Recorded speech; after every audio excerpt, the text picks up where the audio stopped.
Good evening, everybody. Welcome to the June 2nd, 2021 regular and closed session meeting of the Imperial Beach City Council. I call this meeting to order. And council members and staff, please mute yourselves, and when speaking at the appropriate time, please announce your name. I want to welcome everyone to our regular meeting on June 2nd. I'm excited to be joined by my council colleagues tonight as we progress toward full public meetings, which is exciting. I want to thank all my colleagues for getting vaccinated. Thank you so much. We appreciate it, and our city staff as well. We all look forward to having everyone wanting to participate in city government joining our meeting soon, and we have directed staff to make arrangements for that to happen.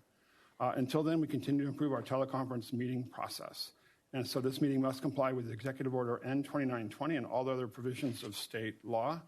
And we look forward to seeing everybody soon, and the Deputy City Clerk will announce the public comment process. Yes. Members of the public are encouraged to submit their comments for any item on the agenda now via email to comments@imperialbeachca.gov, as no breaks will occur between agenda items. Please note in the subject line the item on the agenda that you wish to comment on. Specify if you would like your comment to be read aloud or just to be entered into the record. Written comments will be read by the city clerk or staff for only up to 3 minutes. Public comments will be accepted until the mayor announces that public comment for that item is closed. For providing oral comments during this meeting, join Zoom via desktop computer, cell phone app, or telephone. The meeting details are located on the first page of the agenda. Members of the public will not be shown on video. You will be able to speak when called upon. When it is the appropriate time, use the raise hand feature on the desktop phone app or press *9 on your telephone. Public comments will be limited to 3 minutes so that business can be efficiently completed at the meeting. Thank you very much. And now, Deputy City Clerk Carballo, please take the roll. Yes. Councilmember Aguirre? Aguirre here. Councilmember Leyva Gonzalez? Leyva Gonzalez here. Councilmember Fisher? Fisher here. Mayor Pro Tem Spriggs? Spriggs here. Mayor Dedina? Dedina present. And now we have, And now we have Councilmember Leyva Gonzalez who will lead us in the Pledge of Allegiance. I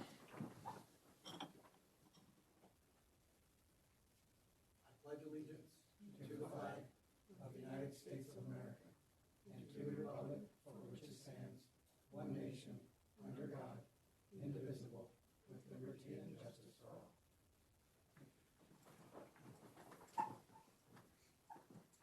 Now we have council member reports, and starting with Councilmember Aguirre.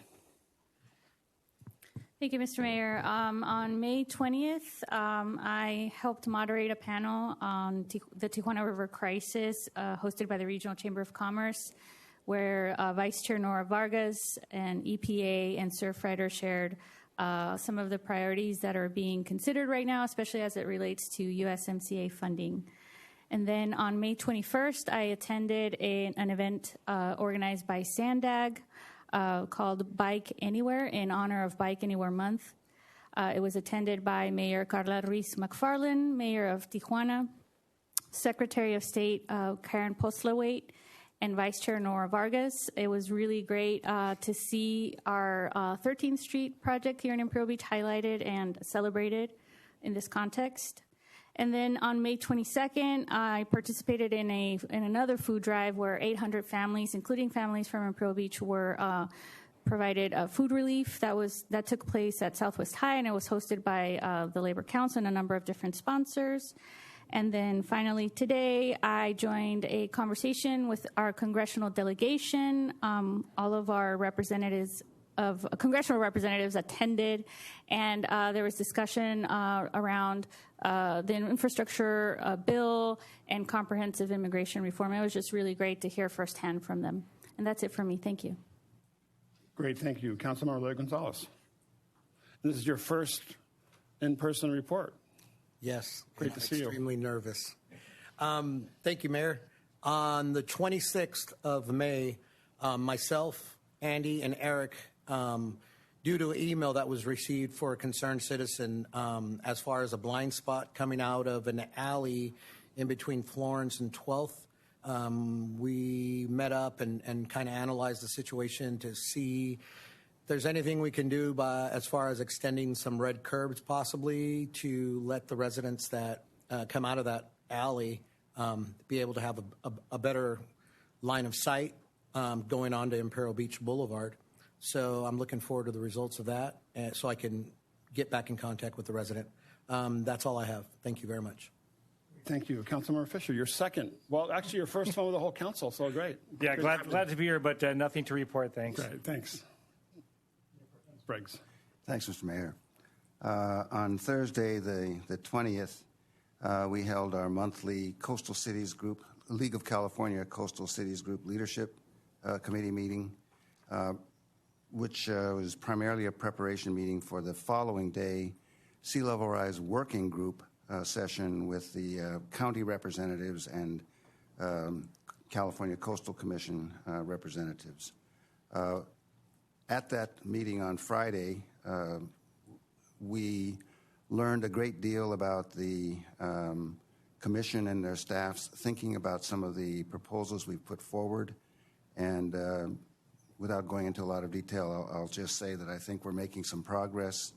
I think they are moving away from some of the doctrinaire positions that they've taken on one-size-fits-all remedies for coastal cities. They're beginning to look at a shorter-term process, which we've been arguing for, that's more straightforward and less costly and more likely to succeed. And also, they are looking at simplifying all of the requirements for a local coastal program. I think we've still got a lot more work to be done so that every city in California can have an updated local coastal program to protect our coastline and prepare for sea level rise while meeting the interests and needs environmentally, economically, socially, et cetera, of each unique community. That's really our goal, and that's my goal in participating in this process. There were several meetings with state legislators hosted by the League of California Cities. The San Diego division essentially organized these, and Cheryl Villegas Walker, who's the president of the league this year and who's the mayor of El Centro, was a participant in most of them. We met with Ben Hueso, Senator Ben Hueso, on the 20th, discussed various bills. Later that week, on the 26th, we met with Tasha Berner Horvath, who is very interested in coastal matters, discussed a lot of bills with her as well. And finally, with Chris Ward from the Assembly on the 28th, same thing there. A number of bills that the League is concerned about, including coastal issues, including his very own AB 500, which would give the Coastal Commission, once again, something that was removed from them before, authority over housing issues in the coastal zone, so that we would have two agencies regulating our housing policies in the coastal zone, the Department of Housing and Community Development and the Coastal Commission. So I spoke rather, well, politely, I believe, but directly to him about the unintended bad consequences of having that dual regulatory oversight. And I think he heard us. I think it was all in good humor, good faith, and hopefully there'll be some amendments or he'll withdraw the bill. Finally, tomorrow, the Metro JPA meets.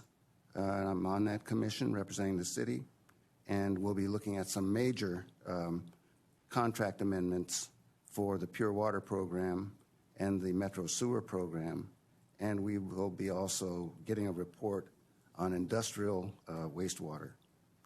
That's all I have. Thank you. Thank you so much. On the 20th, I attended a field trip to the Gateway Energy Project out at Otay Mesa. It's a battery storage project with San Diego Community Power. And that's a project that stores all the solar power that's generated during the day and then distributes power at night. So really interesting to see that project with the San Diego Community Power, of which we're a member. Then on the 21st, I attended the IB Collaborative meeting with a good discussion on adult education, which is important for IB. And then on the 24th, we attended and helped celebrate and inaugurate the Mar Vista High School vaccination event for kids from the middle school and then the charter school and the high school, which was great. And that was thanks to the work of Sharp Healthcare, obviously the Sweetwater School District and Mar Vista staff, as well as our own Erica Cortez, who really did a great job in helping put that together. And then on the 27th, I attended the San Diego Community Power Board of Directors. Again, IB is one of the members. And today they turned on the power for our commercial customers, and which was great. So that was exciting. They approved the budget and then approved projects that San Diego Community Power will be investing in local projects, hire local labor to generate local green energy. So that's actually really cool to see IB helping direct those investments to create good jobs, good green jobs. And then the 28th, I attended the meeting of SANDAG for a review of the regional plan, big giant plan that will include a number of really important investments in infrastructure and transit in South County especially. So that was really good to see. A lot of community support for that project. And then today, I just want to congratulate all the graduates of Mar Vista today. Very limited graduation compared to normal. I'm sure they weren't happy about that, but it was nice to see people out in public. They had two different graduations, I think 9 and 11, if I'm not mistaken.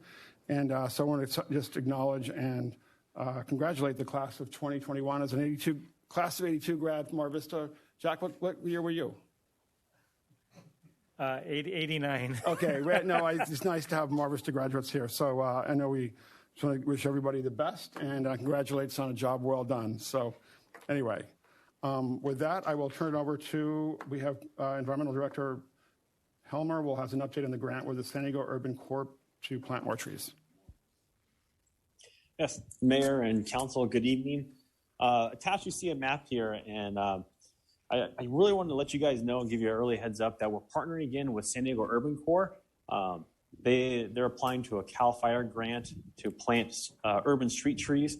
We partnered with them about a year ago to plant 250 trees in our city, and we were successful. And I expect this next grant to also be successful with them. So this next time around, we're actually looking to plant 400 trees in the city's right-of-way parkway. So that's the little grassy area in front of people's houses. So this week we went around with community development staff and we biked around and looked at the neighborhoods that you see highlighted around here and identified where there were parkways and where the parkways were unimproved. So we identified approximately 400 locations where we could plant trees, and we're coordinating with San Diego Urban Corps to plant trees at these locations as soon as this grant is accepted, which I expect it probably will be. There seems to be plenty of funds at the state to support this type of work. We're targeting these trees to be planted in the underserved areas of our town. And this really is a beautification project. Any of the parkways that are not being maintained or that are not improved, we're going to go through and plant some trees in these areas. We're going to go and send mailers to the property owners. We're going to do door hangers to let residents know. Residents can opt out if they don't want to have a tree in front of their house. But also part of this program is Urban Corps will be coming back and watering them and maintaining them for the first 3.5 years of their life to get these trees established. And then we'll definitely encourage the residents to continue watering, but after 3.5 years, hopefully these trees will be surviving and can likely live on their own. But really, this is a beautification project for some critical parts of our neighborhood. So I want to give you guys a heads up since we'll be submitting this grant the next week. Great. Are there any questions about that project from anybody? Great. Thanks. And City Manager Hall's announcement regarding Ed Burr. Yeah, I'd like to join with the mayor and council in remembering Ed Burr, the founder of both EDCO here in San Diego County and Burtech out in the desert. I had an opportunity to work with him not only here but in Cathedral City. Ed was a really, really good guy. He loved Imperial Beach. As you know, EDCO has been a great partner of the city. They're always there for us, and they've done a lot of extra things for us. I remember the last time I was with Ed, we actually had breakfast at Katie's Cafe, which is another stalwart of the community that we recently lost. So we don't like these days, but boy, when you think back of what a good guy Ed Burr was, I know I joined with the mayor and council in not just remembering Ed, but what EDCO means to us and our community, and that Steve, his son-in-law, Steve South, who runs the company now, just how much he's been a community partner as well. And we send a lot of love out to him and his family right now. So just wanted to share that with the community. Thank you, Andy. Our best to the Burr family and, the entire EDCO family. With that, I will turn it over to Deputy City Clerk Carballo. Carballo, do you have any public comments? Yes, Mr. Mayor. I will begin with the members of the public participating through Zoom. Members of the public, if you would like to speak on this particular item, please use the raised hand option on the desktop phone app or press star 9 on your telephone. You will be called upon in the order received.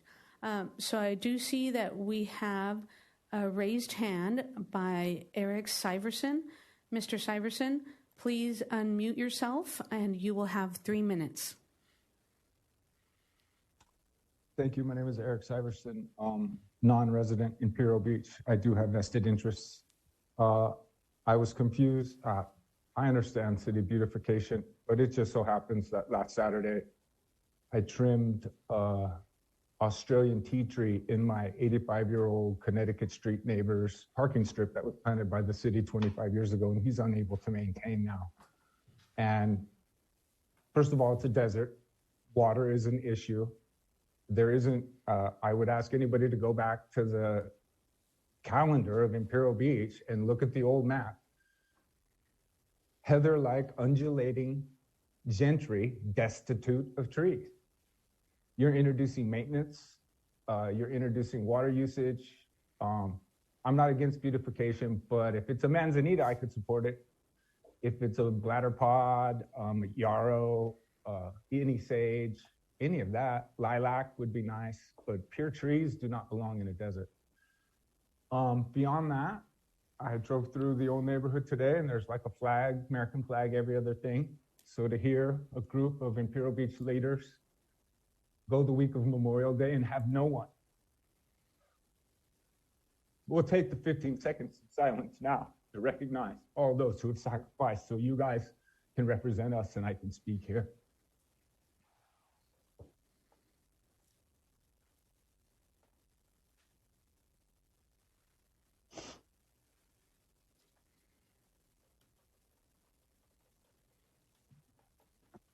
That 15 seconds was taken for Lieutenant Vern Syverson, perished 3/31/1951, 35 miles southwest off the coast of San Diego, Imperial Beach resident.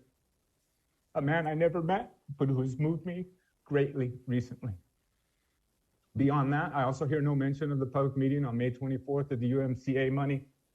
There will be no build out until 2023.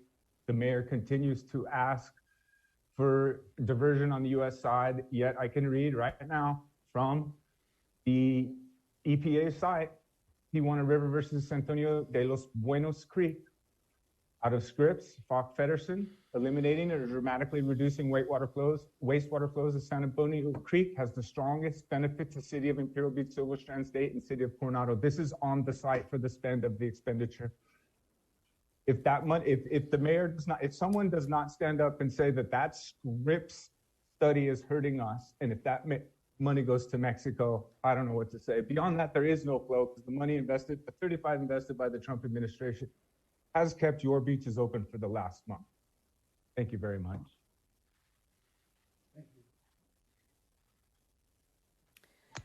We have another raised hand by Dandy Richardson. Please unmute yourself, state your place of residence, and you have 3 minutes. Hello, I live in Imperial Beach, and I would like to make a comment asking the City Council to please put our ad hoc committee back on the agenda. We need to, the ad hoc committee that is looking into our contract with the Sheriff's Department. A lot of work was done last year and a lot of great recommendations came from the ad hoc committee. One of those recommendations was that the ad hoc committee continue to investigate alternatives to policing and look at ways that we can use the money that currently goes to the Sheriff's Department to uplift the community and prevent crime. And also, I noticed on your agenda, you're talking about the importance of celebrating LGBTQI+. Dandy, if you want to communicate on something on the agenda, you can also just talk about, this is for general comments, not on the agenda.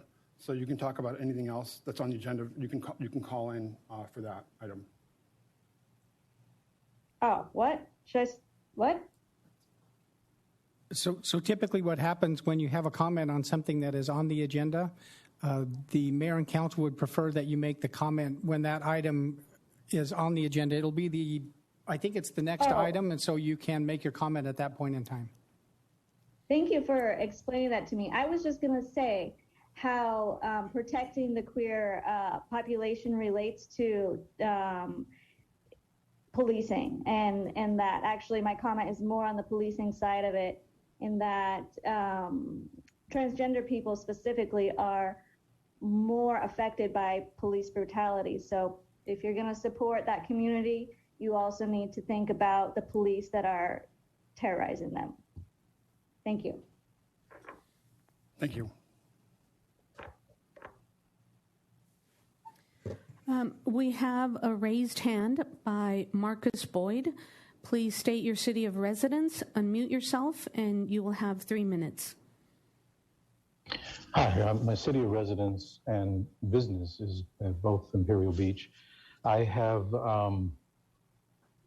been waiting for the ad hoc committee to make it to the agenda, the ad hoc committee with regard to law enforcement, for many reasons. And the first of which would be a list of recommendations that, if you were to read them, seem to be worthy of note by not only the council, but the city manager and by the sheriffs. There seems to be an effort to sweep this under the rug, and I don't know why that would be, other than allowing continuation of something that is, by reading and looking into the ad hoc committee's report, something that is plaguing the city. It's unimaginable that this much money per year is being spent on an organization that has no reporting level and has no accountability with regard to complaints at a city level. Mr. Mayor, you were sitting on a board that actually monitored the sheriffs when you were elected, and you gave up that seat and you took over the office, and for some reason that board has been disbanded. I would like the council to discuss the disbanding of that board and the recreation of such, because it is one incident away from causing havoc in Imperial Beach.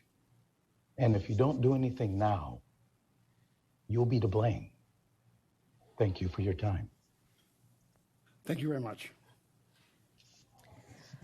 We have another raised hand by Indigo Curtis. Please unmute yourself, state your city of residence, and you'll have 3 minutes. Hello, can you hear me? Yes. Okay, hi. I'm calling again to request that we follow through with the recommendations of last summer's ad hoc committee. I was one of the many residents who committed hours of time and mental space to trying to look at the problem with our local law enforcement. We were given a long list of recommendations, and we paid a lot of money for those experts to give us that advice. The fact that there has been zero follow through, and this is becoming more and more obvious, that I agree with the last caller that it seems that this is trying to be swept under the rug. I'm having a lot of trouble hearing right now. There's a lot of background noise. I hope everybody can hear me. I'm disappointed there's been zero follow through. We will continue making these comments, and we can bring the conversation to be more visible, so that there is no avoiding the fact that we must follow through with these recommendations. We have the recommendations state that we had at one time some sort of open dialogue with the Sheriff's Department during that ad hoc committee. That is completely untrue. There was never any dialogue between the members of the ad hoc committee and the Sheriff's Department. No representative from the Sheriff's Department ever attended or spoke to residents whatsoever. We've never had any law enforcement person in our community ever say a single thing about the fact that Black Lives Matter and that there's a nationwide police brutality problem. And the fact that we have never had that open dialogue and that the city council seems to want to sweep this under the rug makes residents feel unsafe. I've experienced hostile behavior from sheriff's deputies, which I have on camera. I'm going through the process of reporting that, but it's very disappointing that I have to reach out to an outside entity, that I don't have any support from my local officials in what they've already admitted is a known problem. It's crucial that we do follow through with last summer's recommendations. And another one of those was that we will continue with the ad hoc committee. It will be ongoing. I'm committed to being a part of that. We need to demand that these locals that are in our community come forward and become a part of the conversation. The fact that they've been able to never say a word on this, never make a statement, is very telling of how much they actually have to hide.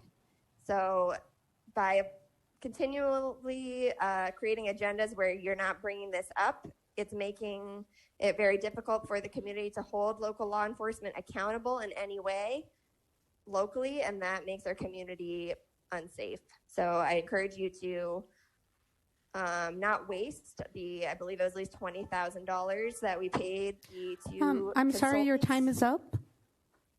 Thank you for your comments. We don't have any more raised hands.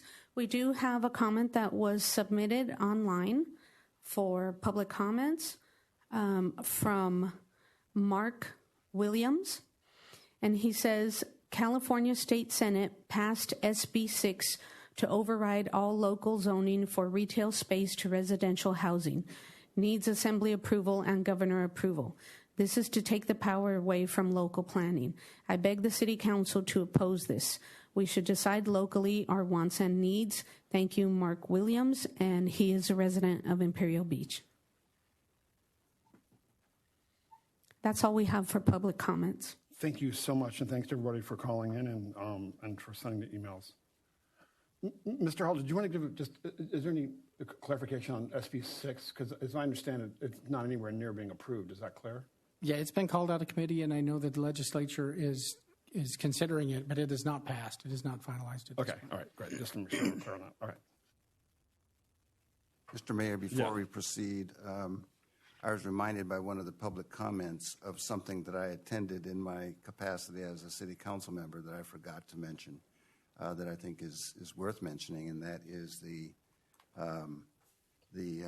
EPA's public information meeting on USMCA and the cross-border funding, pollution funding under the USMCA. I think I saw Councilmember Aguirre on that call as well. There wasn't really a lot of opportunity to have a discussion. There was a Q&A period, but it was very interesting that they presented a number of the technical proposals that had been considered at a early pre-feasibility level and had already ruled out some of the important considerations I think that we've been interested in, including the catchment basin approach. And I think it's worth this council having an opportunity to review those slides and maybe have people who are really close to this issue, such as yourself, Chris Helmer, and others, have a discussion. And that could be in a workshop format, just so that we're all up to speed on where this is going. This is an issue, I mean, you know, I don't say it, we have an emergency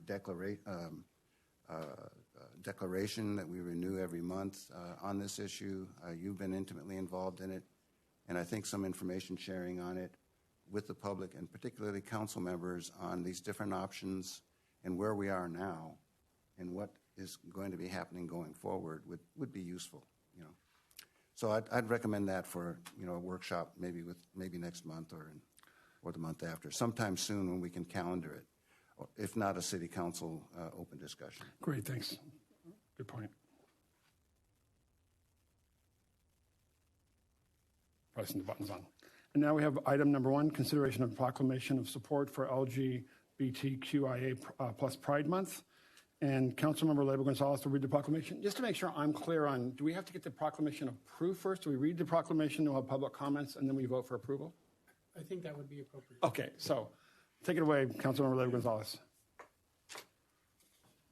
Thank you, Mayor. Respectfully, I'd like to ask Councilwoman Paloma Aguirre to read the proclamation because she was the individual that initially put forth the effort into having this. So, thank you very much. Thank you, Mayor. Thank you both very much. It would be my honor to read this proclamation. Whereas the City of Imperial Beach cherishes the value and dignity of each person and appreciates the importance of equality and freedom. And whereas all are welcome in the City of Imperial Beach to live, work, play, and every family in any shape deserves a place to call home where they are safe, happy, and supported by friends and neighbors. And whereas the City of Imperial Beach denounces prejudice and unfair discrimination based on age, gender identity, gender expression, race, color, religion, marital status, national origin, sexual orientation, or physical attributes as an affront to our fundamental principles. And whereas the term pride emerged from the revolution stemming from the Stonewall Inn, a gay bar in New York City in 1969, which ignited the LGBTQIA plus movement. And whereas the City of Imperial Beach appreciates the cultural, civic, and economic contributions of lesbian, gay, bisexual, transgender, queer, questioning, intersex, asexual, or aromantic, and other LGBTQI plus community, which strengthens our social welfare.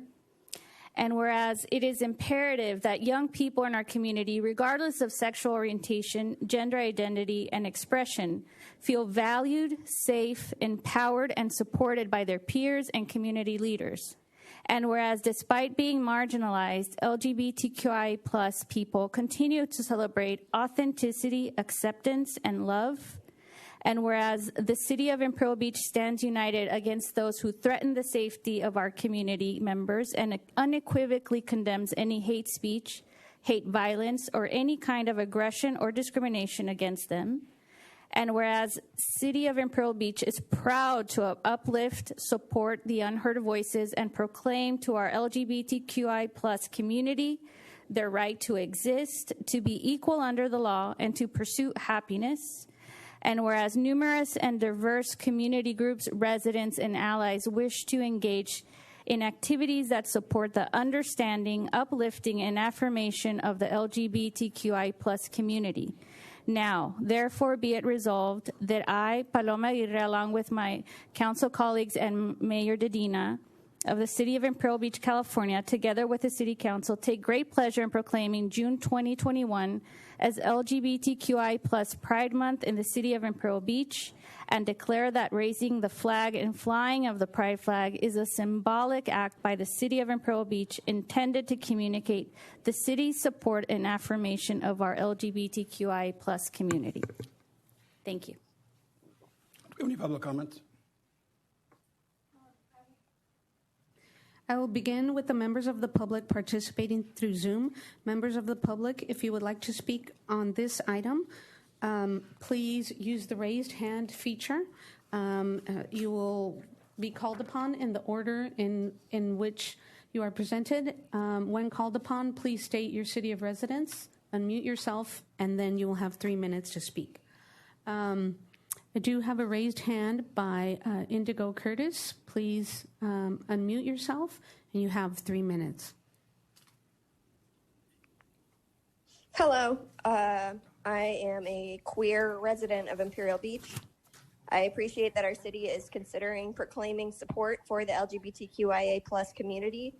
Thank you for that. And that your intention is for Imperial Beach to be an inclusive and safe community for queer residents and visitors to enjoy and feel comfortable and welcome. I think it's great that the proclamation mentioned the origin of Pride, which was not a peaceful gathering. It was a demand for respect. And what Pride really means is visibility. That's why Pride parades exist, to remind the community that not only are we here, we are very proud and we are very, we have our own culture. So I think that it's great to display a Pride flag anywhere in town. I think it's a little ironic to display it at a sheriff's department that we really have no reason to trust, especially queer people. So I would like to ask that we display a series of flags that represent Pride at the pier by the lifeguard tower. For many months or years, the flags, I asked around a little bit, and the flags are apparently a rotation of states flags. They're frequently southern states. And the purpose of this is what I was told by the lifeguards is to welcome military members to our community. That's fine, but not everyone in the community is in the military or from the South. Many people on social media and locally like to say that Imperial Beach is just like a Midwestern town. It's actually not just like a Midwestern town. It's not a Midwestern town. It's a town in California where queer people live. So I think that queer residents should be welcomed at the pier. I think that we've had plenty of the southern state flags flying. I think it's irrelevant, and I think that having flags that represent current issues where marginalized people are feeling underrepresented, it's a great venue for those flags to be shown proudly. Thank you. We have a raised hand by Eric Syverson. Mr. Syverson, please unmute yourself and you will have 3 minutes. Thank you. My name is Eric Syverson, longtime Imperial Beach resident, no longer. I think it's important for the city to recognize anyone. I don't understand where it matters where the flag flies. I mean, I just spoke to I don't matter where it flies, and I don't understand the distinction that that community doesn't exist within the military either, or how all those communities, like even the states, bringing states into question at this point. And it's all wrapped into everything except acceptance. Everything's saying welcome to Imperial Beach. We should fly all the flags. They should all say welcome, because everyone is welcome. And if you feel unwelcome, and you see me and I drive a big black Chevy Silverado, I'll welcome you to IB. I'll tell you it's the greatest place in the world. If your dog needs water, I'll pull out a dog dish and give you some water. If you want to fly a flag, fly any flag you want. And we're honestly, as a community, before I left, and I go back all the time, as a community, we're there for everyone, and we always have been. And I don't understand where this distinction that we haven't has come from. But I would like to thank the city for pushing this forward, and I'd like to thank the Secretary for a wonderful reading. And this is close to home for me. It's close to home with my friends and my family. And I just don't know where we got away from. We welcome everyone. We always have. Thank you very much. Thank you. We have a raised hand by J1 Dante. Please unmute yourself, state your city of residence, and you will have 3 minutes.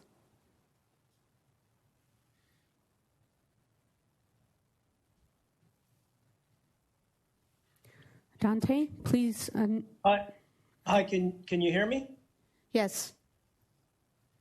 Okay, I just wanted to address the City Council for tonight's proclamation and flag flying. If that's okay, I wanted to just say that to the City Council, I support the flying of our United States flag at our City Hall flagpole. I oppose any other flag to be flown under the U.S. flag. This sets up a flavor of the month political grandstanding for council members who seek political and personal gain. This is a bad idea and a bad precedent. Thank you. Thank you. We don't have any more raised hands, but we do have several comments that came in by email. We have a comment by Bethany Case. resident of Imperial Beach. It says, good afternoon, Mayor Dedina and council members. We wanted to voice our support for the proclamation declaring June Pride Month in the city of Imperial Beach and flying the Progress Pride flag at City Hall. We believe that every citizen needs to know that they have an ally in our city and that hate and bigotry will not go unchecked. As parents of a child who identifies as a member of the LGBTQ plus community, we are extremely grateful to those in the community who fight for equality for all. Thank you for your time and consideration. Chip and Bethany Case. I have another comment submitted by Ramon A. Hernandez and Jesus M. Gonzalez, residents of Imperial Beach. It says, we are writing in support of the City Council's proclamation declaring June as Pride Month in Imperial Beach. As proud residents and members of the LGBTQIA community, we want to thank the City of Imperial Beach for this public act of support and inclusivity which represents the best of IB.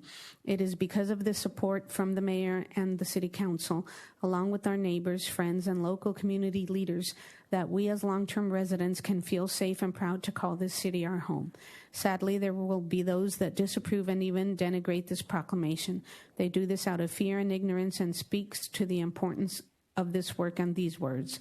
In these days of continuing deep reflection, we are assessing our historical acts of discrimination and hate against the BIPOC, Black, Indigenous, people of color, and LGBTQIA communities. It is imperative that we also look to the future and learn from our mistakes. Let's continue to build strong bonds as a community as we recognize and celebrate all of our strength and differences.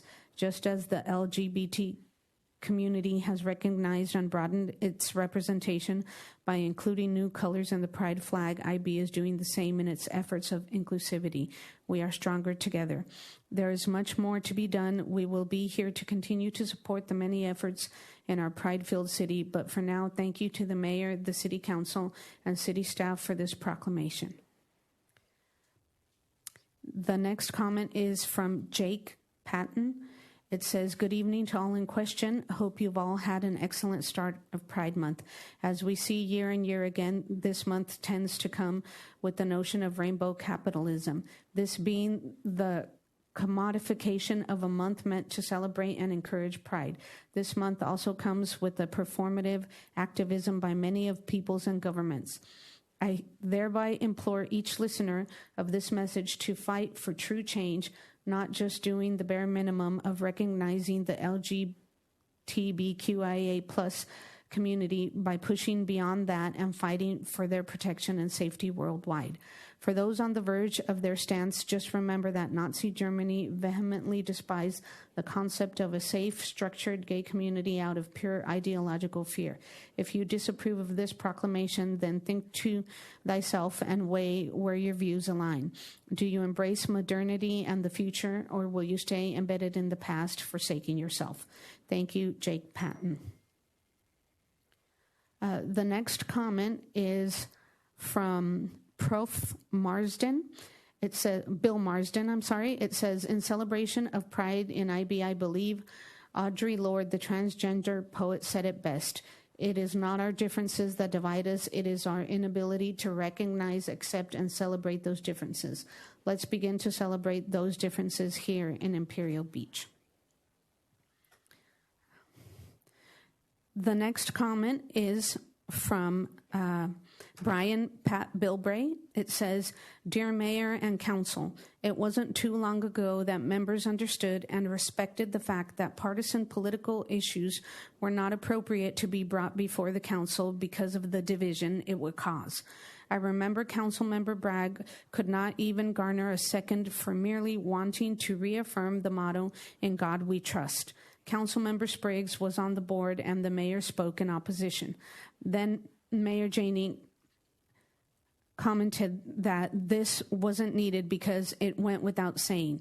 Now, if that motion was too divisive, why would this proclamation be any different? This proclamation reeks of partisan political pandering for what? So one member can get likes on social media or to increase her stock in the Democratic Party, people who can care less about IB. The council member's post today sums it up best. This is about raising the progressive flag. This kind of thing was set and should be this kind of thing needs to stop before it gets out of hand. It's not appropriate. All it does is divide and does not belong at the local level. I would not tolerate something like this out of my friends on the right. Why should I now? The precedence was set and should be honored. I respectfully ask that all of you think twice before ratifying this proclamation. If you all want to do something on a personal level, I encourage it. My fight isn't with the LGBTQ community. Of course, they are welcome in Imperial Beach, and we do not need a flag to say that. Please get back to the issues of Imperial Beach and leave the political theater to the clowns in Washington. Again, I ask this to stop for all Imperial Beach. Thank you for your time, Brian Pat Bilbray. P.S. Please fix the water inundation in our sewers so the fund isn't being balanced on the backs of single-family residential. Thanks. And then we have another raised hand by Marcus Boyd. Please unmute yourself and you will have 3 minutes. Great, thank you. I'd like to echo or salute some of the callers with regard to, and the commenters, with regard to trivializing social issues to a month of recognition.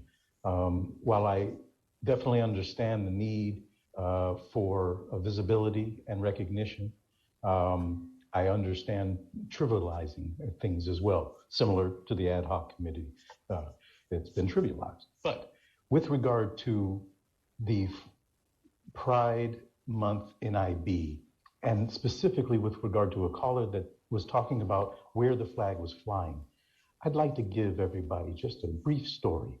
About 10 years ago, Captain David Myers was the Imperial Beach deputy in charge of the Imperial Beach station. Captain Myers subsequently ran for sheriff and lost against Sheriff Gore in the last sheriff election. When he ran against the sheriff, he was still a member of the sheriff's department. The current sheriff, the guy that's in charge, who everybody looks up to and follows the lead of, thought it would be cute because Mr. Myers is a proud gay man. He thought it would be cute to reassign him to decorate a new precinct as an interior designer. That stereotypical male chauvinist, ego-driven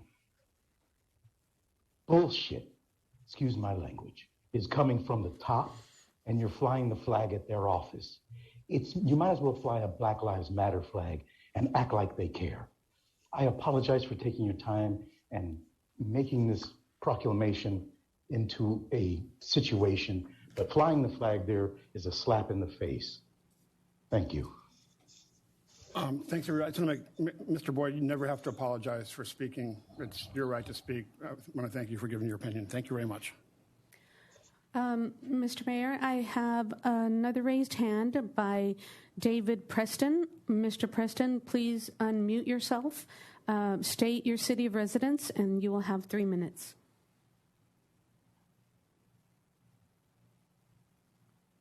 Well, Mr. Mayor, City Council members, I'm a resident of Imperial Beach, born and raised here. And last month was my first council meeting that I got to attend, and it was definitely something I really enjoyed. And I'm learning a lot about the community, coming back to it, being away for 20 years, I had to actually warn my kids kind of what they were going to get into. We lived outside of the DC area. My son and I were oftentimes very close to the demonstrations. We were there many times around the street now. It's called Black Lives Matter. We were at the Capitol. We were there. We were at Trump rallies. We were at Biden rallies. I was exposing my son to a lot of things. And, one of the things that I want everyone to know is this weekend I had a conversation with a gentleman that is openly gay, and he has a couple, and he's living with another gentleman. He's across the street. And I'm not. I'm a straight gentleman. I'm a Christian. And I explained to him that at the end of the day, that if there's anyone that he can depend on, it's someone like me. And I hope that anyone listening to that would be associated with the queer community or the LGBTQIA plus, that IB is a welcoming community, especially amongst those who are straight. And I had to explain it to the gentleman there because he was under the assumption, based upon social media and a lot of it because perhaps maybe because of his friends' influence, but this is a very welcoming community. It is a loving community. And whether you fly the flag in the lifeguard tower or in the police station, IB is awesome. IB is filled with people who love you and care about you no matter the color of your skin, your religion, your race. And so while you may be listening to this and someone's a visitor and listening to how we're discussing our community, trust me, this is a great community for everybody. It's not this fascistic, anti-queer, Nazi community. Trust me, there's a lot of great things about Imperial Beach. And keep doing what you're doing, Mayor and City Council members. And for those of you who are maybe afraid of straight people thinking IB is a fascist community, come meet me. You see my name right here. I'll be around the town a lot. I'll be at the skate park with my son. I'm always open to dialogue. And so just know that my arms are open. I love you. And if anyone messes you or picks on you, I'll be the first one to defend you.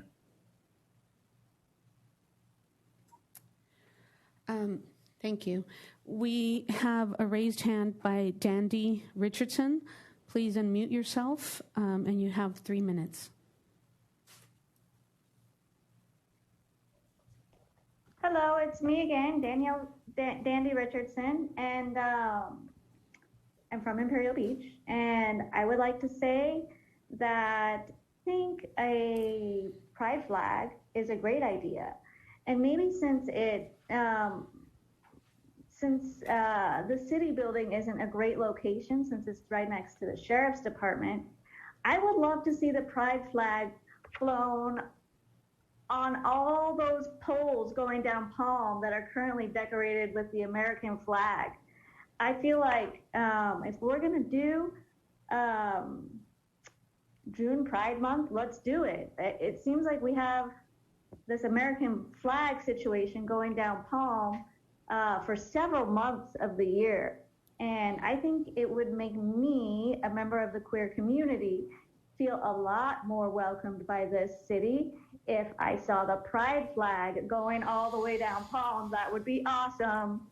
So yeah, consider having it in other locations. And also, just to let you know, so much American flag going down Palm for so many months, it does not make me feel welcome at all.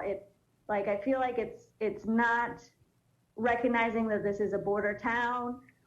I realize that we're amongst military, but we should also realize that there are non-military members of this community like me. So I think diversifying the flags going down Palm would be a great way to start. That's all.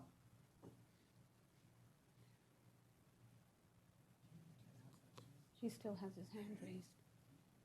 So, Mayor and Council, there have been some people that their comments have been read and then they have re-raised their hand. We don't normally take 2 comments, and so that would be a normal.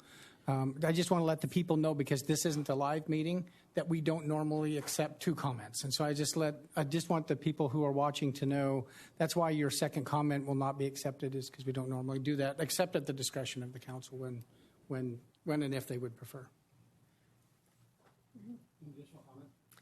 That's all I have for public comments. I'd like to entertain a motion to approve the proclamation of support for LGBTQIA+ Pride Month, with direction to staff to raise the pride flag for the remainder of the month of June, as included in the proclamation. Aguirre, so moved. Spriggs, second, although perhaps council members may have comments before we vote. Oh, sure. Yeah, sorry. You want to go in order? There you go. Jack Fisher, go ahead. Thanks, Mayor. You know, I'm absolutely in favor of the proclamation. I think it speaks well with the combination of the proclamation we did on kindness. Imperial Beach is an amazing town. We have, for many generations, have struggled in poverty in some other areas. However, My perception of it is everybody's been welcome in Imperial Beach as long as I've been in the city. Perhaps I have a little bit different perspective, but I'm glad this came forth. I'm glad that we can get forward on it. And the one thing that I will say is I don't think that flying the flag over the city city hall for a month sets the right precedent for us. I think that we really need to look at that because we have other organizations, proclamations that come forward all through the year, and we don't extend that same option. If it was an organization who brought the flag to us and said, hey, would you fly this? I think that'd be a little bit different. Then we'd really open ourselves up to it. But I imagine it's probably a flag that's bought by the city, that is raised by the city. And again, has nothing to do with that. It's just setting the precedent of what we're doing, what we're trying to achieve. And again, the precedent of it is that we're not going to allow, and to my knowledge, do we allow any other flags through the year, or has anybody brought that forward to the city council to do, or to the city? Councilman Fisher, during my tenure, we have not flown any other flag at City Hall. I don't know. I don't remember anyone making that request, and at least in my time, they have not. Okay. Thanks, Manager Hall. I appreciate that. So, again, the proclamation, I'm absolutely in favor for. I think that the raising and flying the flag over the city for a month, we should take a look at. And perhaps, I would like to see some of our proclamations I've noticed that we put forward are absolutely fantastic. And I would like to see, small organizations, people who feel strongly about these proclamations, to put it on, small gatherings or events. Now that we're moving out of COVID, I would love to see, people gather for the privilege and right of gathering and to express themselves in a peaceful way and encourage others to join in who feel the same way. So that's kind of where I stand on this. So thank you. Thank you.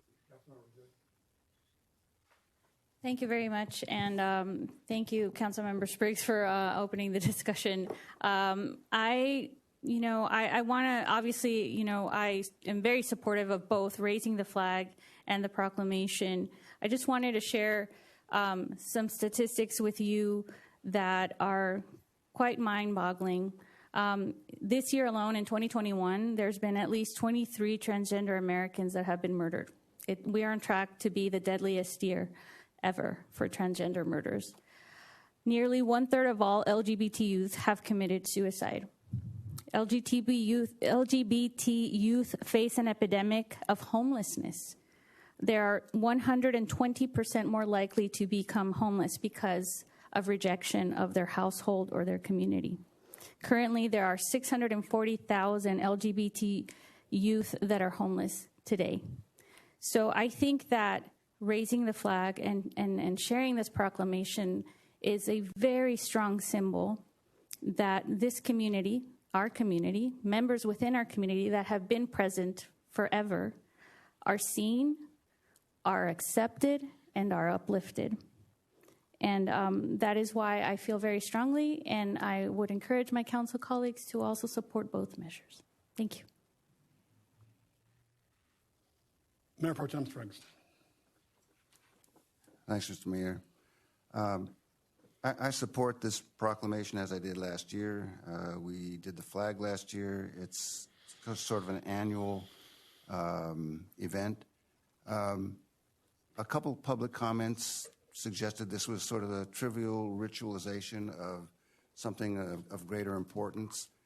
And I think as an underrepresented minority myself, an African American, I think the same could be said for Black History Month and Cesar Chavez Day and other occasions that we memorialize by setting aside time or certain symbols or whatever. I don't agree with that. I think it's important for us to recognize in various ways the diversity that makes our country great, that makes our community great. We happen to have one of the most diverse communities in the county. When you look at all the different elements of our community, we have a lot of diverse political opinion in our community as well, perhaps as much or more of any community in that regard as well. And I think this is something we should celebrate and not be fearful of. We should take it as just a recognition that there's a substantial group of people in our community and in our country who have been subject to discrimination and oppression because of their gender identity or various issues related to that, just as people regarding their religions or people regarding their ethnicity or people regarding their race. And we should always recognize, even if it is a symbolic recognition, that reminds us that we've got work to do and that we're all equal and that we all should be respected. And if it weren't for the fact that discrimination has taken place against these different groups that we recognize in such a manner, then it wouldn't be necessary. And when we get to that point in our society where we are wise enough and mature enough as human beings that we treat each other as equals and as human beings, and there's no more of this looking down or discrimination, etc., then I think the argument is valid that we don't need these symbolic recognition events anymore. But until we get to that day, I think that these are worthwhile, and I support the flag, which is on City Hall. It just happens to be proximate to the sheriff, but this is the City Hall flagpole. So it's symbolic in that regard, representing this city government. And I support the proclamation as well. Thank you. Thanks, everybody. Appreciate all the members of the public providing comment, especially the Case family. I know they've been very involved in this issue, and we were happy to, when we participated in the Pride Parade as a city, we had the Case family there. That was really nice. And I do agree, though, this came to a head when we had a proclamation issue, and I think Councilmember Swig, you realize that, you'll remember that, and then we decided to have a process and a policy, so we voted on things. And so regardless, I support having the pride flag up, but I do hear the public, and I think there is a legitimate issue to talk about process. So, people feel like there is a process and it's fair, so that, everybody doesn't say, well, we want our flag up for a month. So maybe that's something we can look at, just like we did proclamation. So there is a process and a policy.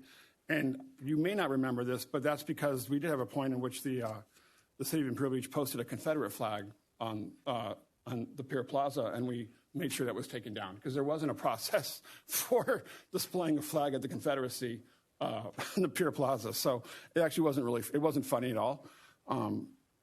But so I think that's something that we should maybe we can look at that separately. The city council, the city staff can get back to us on how other cities do that. Or maybe it's not an issue, I'm not sure. But I definitely think the more we can have a process for doing things so people feel like there's a way that they can ask for something to be done on city property, I think it's fine. So with that, I'd like to entertain a motion. I think we already have a first and a second, Is that right? Yeah. So we can ask for a vote. Okay.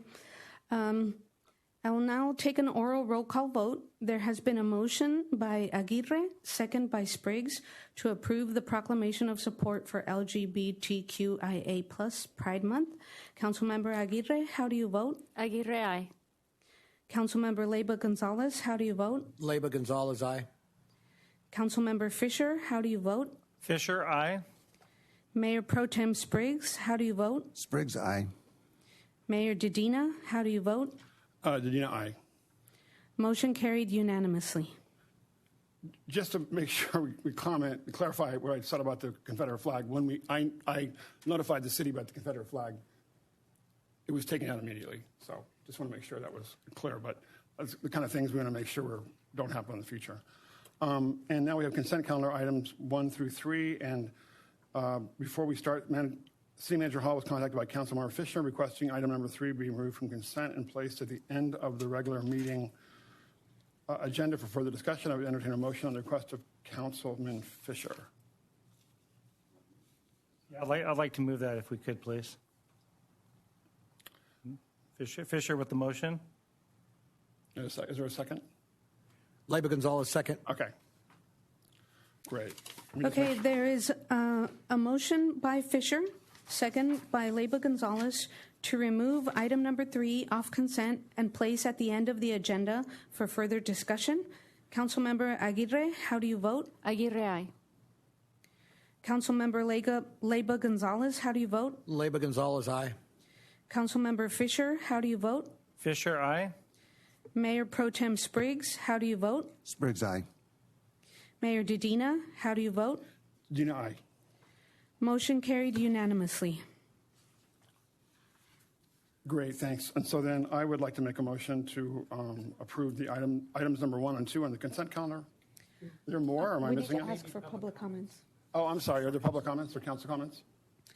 I will start with the members of the public. Members of the public, if you would like to comment on an item on the consent calendar, specifically items number 1 and 2, as item number 3 has been moved to the end of the agenda, please use the raised hand feature. If you raise your hand, you will be called upon, and then you will have 3 minutes. I don't see any raised hands, Mayor Dedina, and we don't have any comments by email on the consent calendar.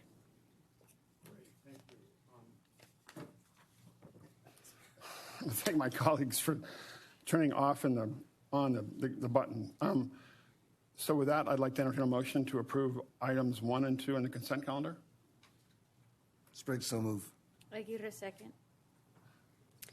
There is a motion by Mayor Pro Tem Spriggs, second by Councilmember Aguirre, to approve consent calendar item numbers 1 and 2. Councilmember Aguirre, how do you vote? Aguirre, aye. Councilmember Leyba Gonzalez, how do you vote? Leyba Gonzalez, aye. Councilmember Fisher, how do you vote? Fisher, aye. Mayor Pro Tem Spriggs, how do you vote? Spriggs, aye. Mayor Dedina, how do you vote? Dedina, aye. Motion carried unanimously. Great, thanks everybody. And with that, we have item number 1 for public hearings. Shelley Kilburn, consideration of renewal permit and categorical exemption pursuant to California Environmental Quality Act, CEQA guidelines to renew an existing wireless telecommunications facility at 750 13th in the CMU1. And is there a staff report? Great. Yes, Mayor, tonight we're going to introduce Ryan Pua, who's in our Community Development Department, to deliver this item.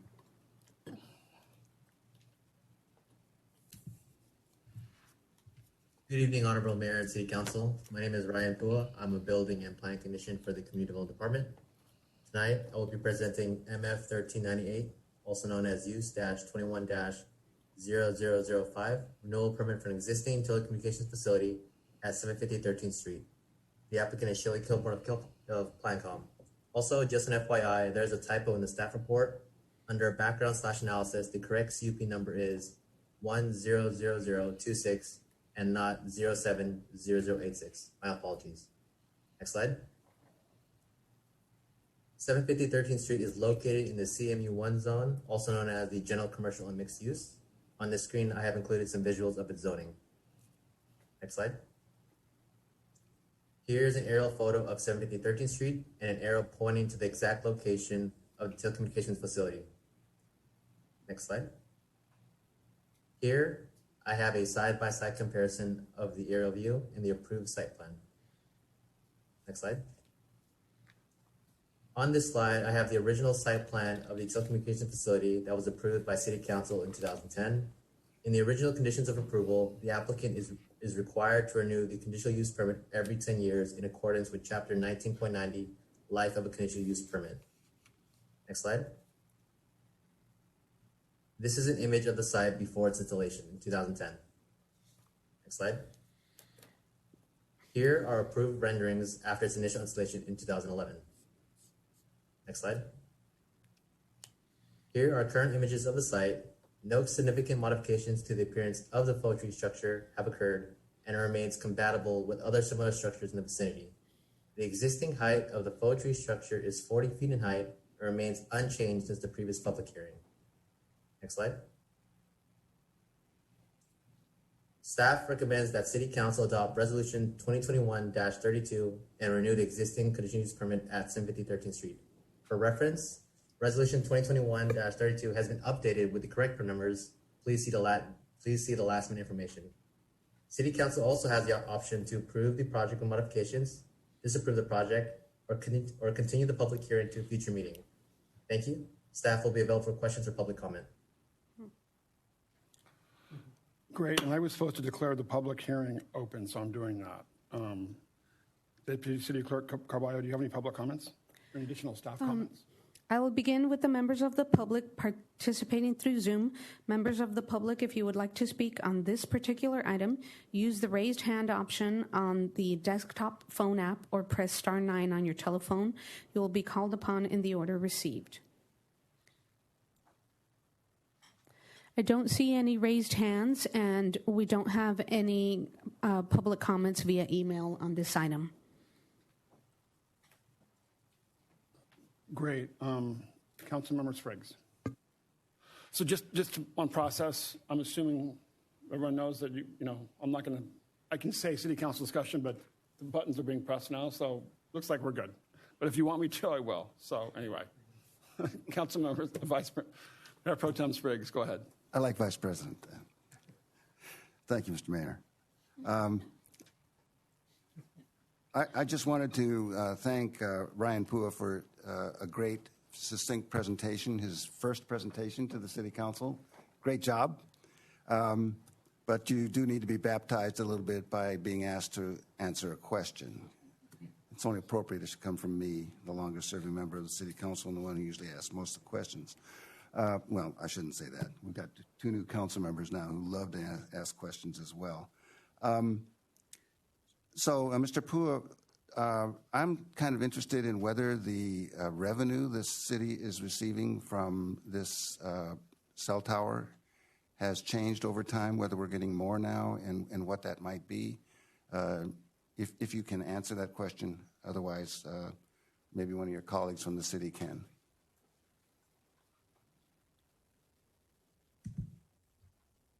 Hi, Mayor Pro Tem Spriggs. This is Ryan Pua. I don't believe there has been a change in revenue.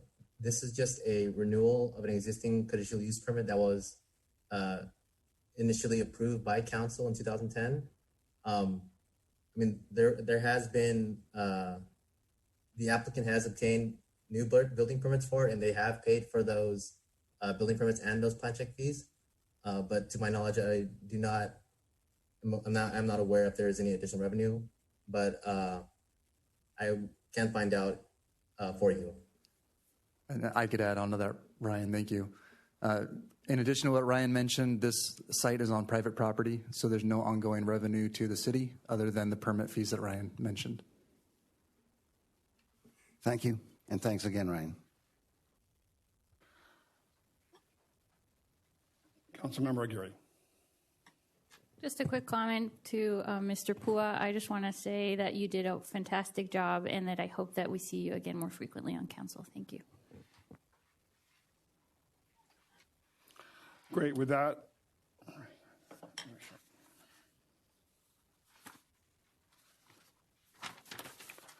I declare the public comment hearing period and the public comment period and the public hearing closed. I would like to entertain a motion to adopt resolution 2021-32 approving a renewal permit to extend authorization of an existing wireless telecommunication facility at 750 13th Street located in the CMU1 zone. Is there a motion? Spriggs, so move. Leyba Gonzalez, second. Great, thank you very much. There has been a motion by Mayor Pro Tem Spriggs, second by Councilmember Leyba Gonzalez, to adopt resolution number 2021-32. Councilmember Aguirre, how do you vote? Aguirre, aye. Councilmember Leyba Gonzalez, how do you vote? Leyba Gonzalez, aye. Councilmember Fisher, how do you vote? Fisher, aye. Mayor Pro Tem Spriggs, how do you vote? Spriggs, aye. Mayor Dedina, how do you vote? Dedina, aye. Motion carried unanimously. Great, thanks everyone. Hopefully next meeting we can have staff in person, giving presentations in person. I think this is way much better than Zoom, by the way. Yeah, so thanks. And we'll get back to a full meeting, but anyway. Great, and now we have report number 1, resolution number 2021-33, adopting a list of projects for fiscal year 2021-2022, funded by Senate Bill 1, the Road Repair and Accountability Act of 2017. And Public Works Minicelli will give the report. Take it away, Good evening, Honorable Mayor and Council. This is Eric Minchili, Public Works Director. I'll be brief, as this is an item that's it's an annual item. It's typically handled on consent. But in order to be eligible for SB1 roadway funding, the city must adopt a resolution approving a list of roadway projects for the upcoming year. The city's pavement management program was used to select the eligible roadways, as well as information the staff collected from our utility partners as we figure out where they're doing work. As it is, the staff report includes a project list, and with that, I'll make myself available for questions. Great, thank you. Are there any public comments? Members of the public joining us by Zoom, if you would like to speak on this particular item, use the raised hand option on your desktop phone or app, or press *9 on your telephone. You will be called upon in the order received. I do have a raised hand by J1 Dante. Please unmute yourself and you will have 3 minutes. Thank you, City Council and Mayor, for addressing this important agenda item here for our roads and our roadways. I wanted to remind the mayor about his alley promise that he promised to the residents here on East Lane. If you guys can approve that and make a budget here to help improve our alleyways here in Imperial Beach, especially the one here behind East Lane, that would be very considerate. Thank you. Thank you. I don't have any additional raised hands, and we don't have any public comments on this item via email. Great, and just for the clarification of our new council colleagues, and I'm sure this is apparent on Zoom, but generally when we have people speak, what I'll do is, even if we're going to ask questions, I go right to public comment, and then we have council, just so it's process. Anyway, and with that, take it away, Councilmember Fisher. Yeah. Hi, Eric. I just had a couple questions. And again, Dante and I guess, are on the same wavelength, because I just want to make sure that some of the alleys that we still have in the city, would they be eligible from this fund to be paved? We haven't listed those alleys specifically. Right now, there's a current CIP project. It's only funded by approximately $150,000. What we're doing right now is we've got our engineering team designing the remaining alleys throughout town that are either dirt or asphalt, getting a design laid out for those. The remaining, it's 10 to 12 roadways in town that have not yet been fully concreted in. That project would be separate from this. At this time, we're focusing this SB1 money on asphalt roadway paving on roadways that are used to traverse through the town. But once we've got a design in place for the alley projects, we would love to see funding directed toward an alley project to finish off the last batch of alleys that exist in town.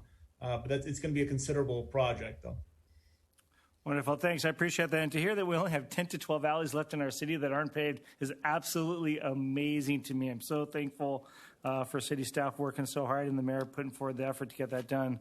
I did have a question on the ADA compliant ramps. I've noticed in many places where they put them onto narrow streets, and the turns coming in and out of the streets seem to be quite difficult, to be honest. And I know we want to be compliant. Is the one that bumps out into the road, is that the current code for the ADA ramps? I think we're speaking of two separate things. So ADA pedestrian ramps are just the yellow dotted thing that you see that allows folks to ramp up. I think you might be speaking a little bit of the bulb outs that are used to kind of calm traffic at certain intersections. What we're speaking now, these projects that we're talking about, these roadways, we're really focusing on simply, repaving roadways to keep them nice and smooth. ADA ramps, pedestrian bulb outs, those kind of things are more concrete work that is handled, typically on isolated projects that would come before the city. Okay, then that's all I have. Thank you. Additional questions, comments?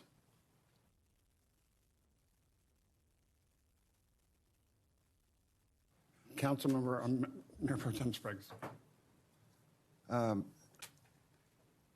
Eric, Mr. Minicelli, thank you very much for that presentation. It wasn't quite as good as the previous ones, but if you keep working at it, I think you'll get up to speed. Just kidding, Eric. You're great.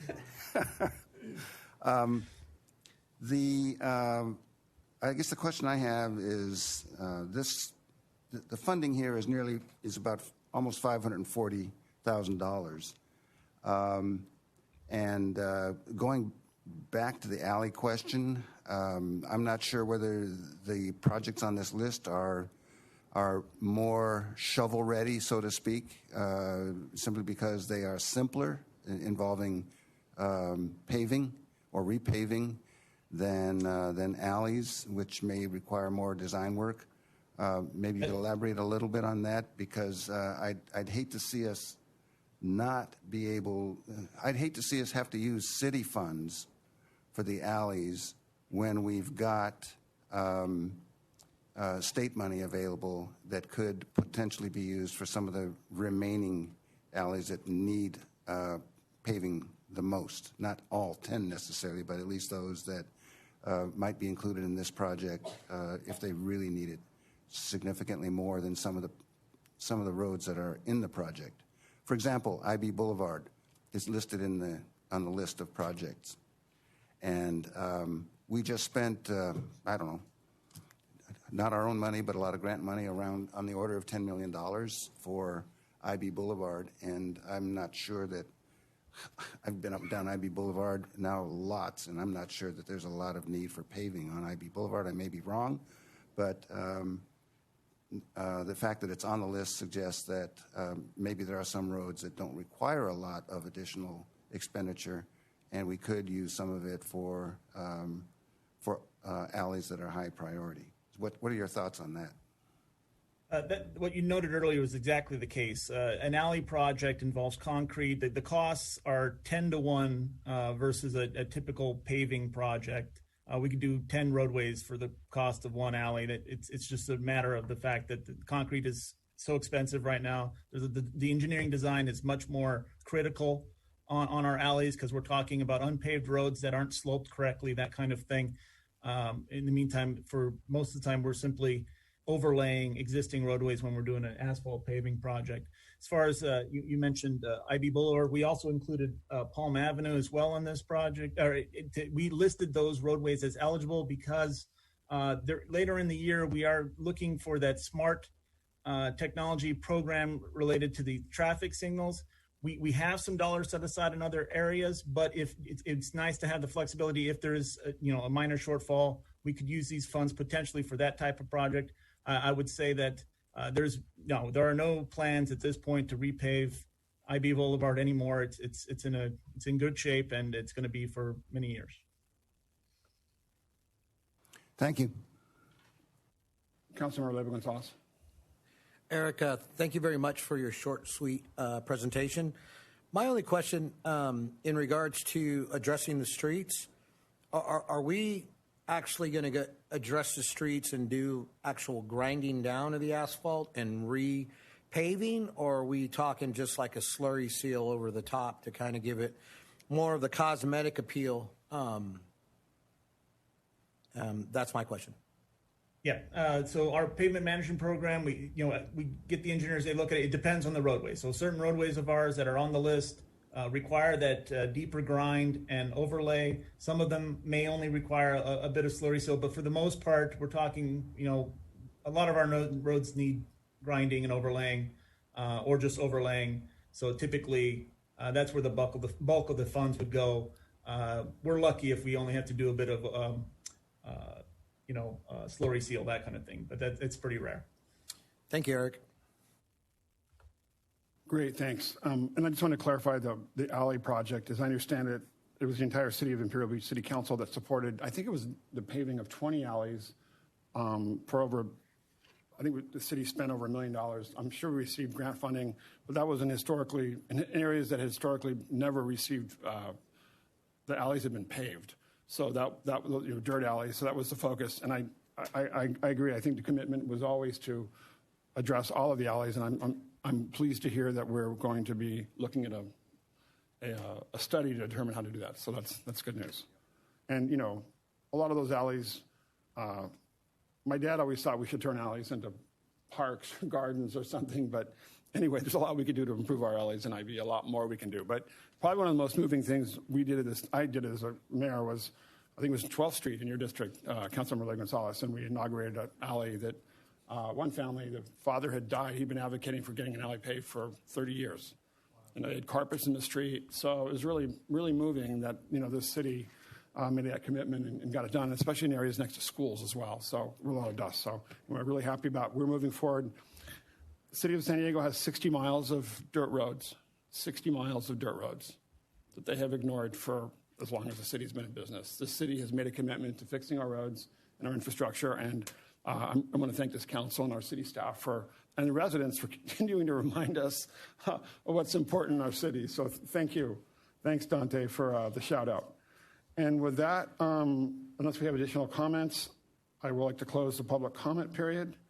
And then I would like to entertain a motion to adopt resolution number 2021-33, approving the FY 2021-2022 project list for Senate Bill 1, Road Repair and Accountability Act of 2017, Road Maintenance and Rehabilitation Account Funding. Is there a motion?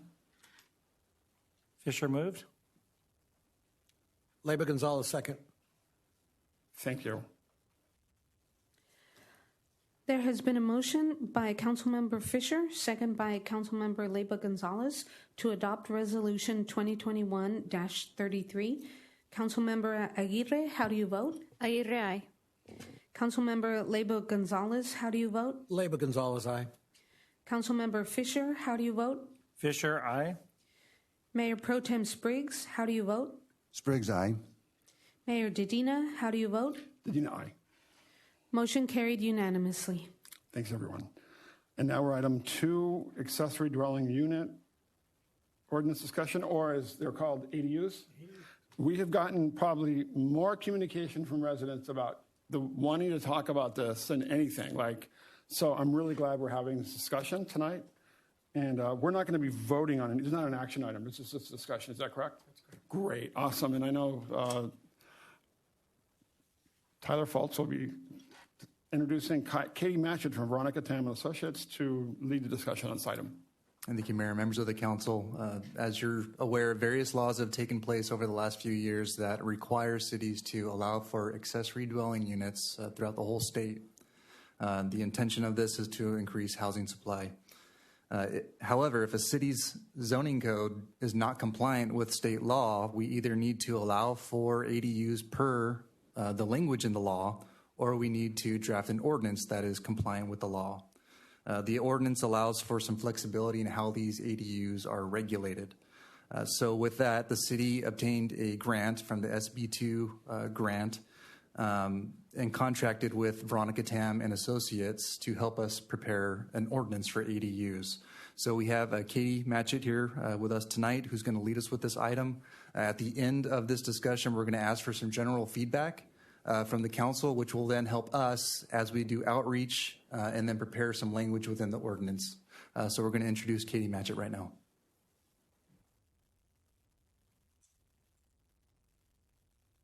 Hi, thank you, Tyler, and hello to Mayor and City Council and members of the public.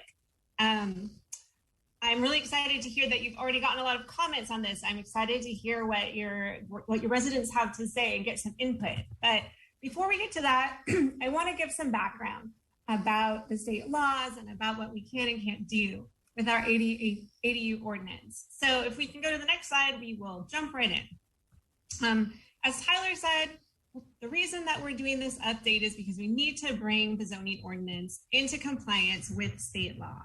And beyond that, ADUs are a way that we can increase housing supply. We can provide some more flexible options, especially for people like young families or maybe single folks, grandparents who want a little less space and a little bit more of an affordable housing option. Next slide, please.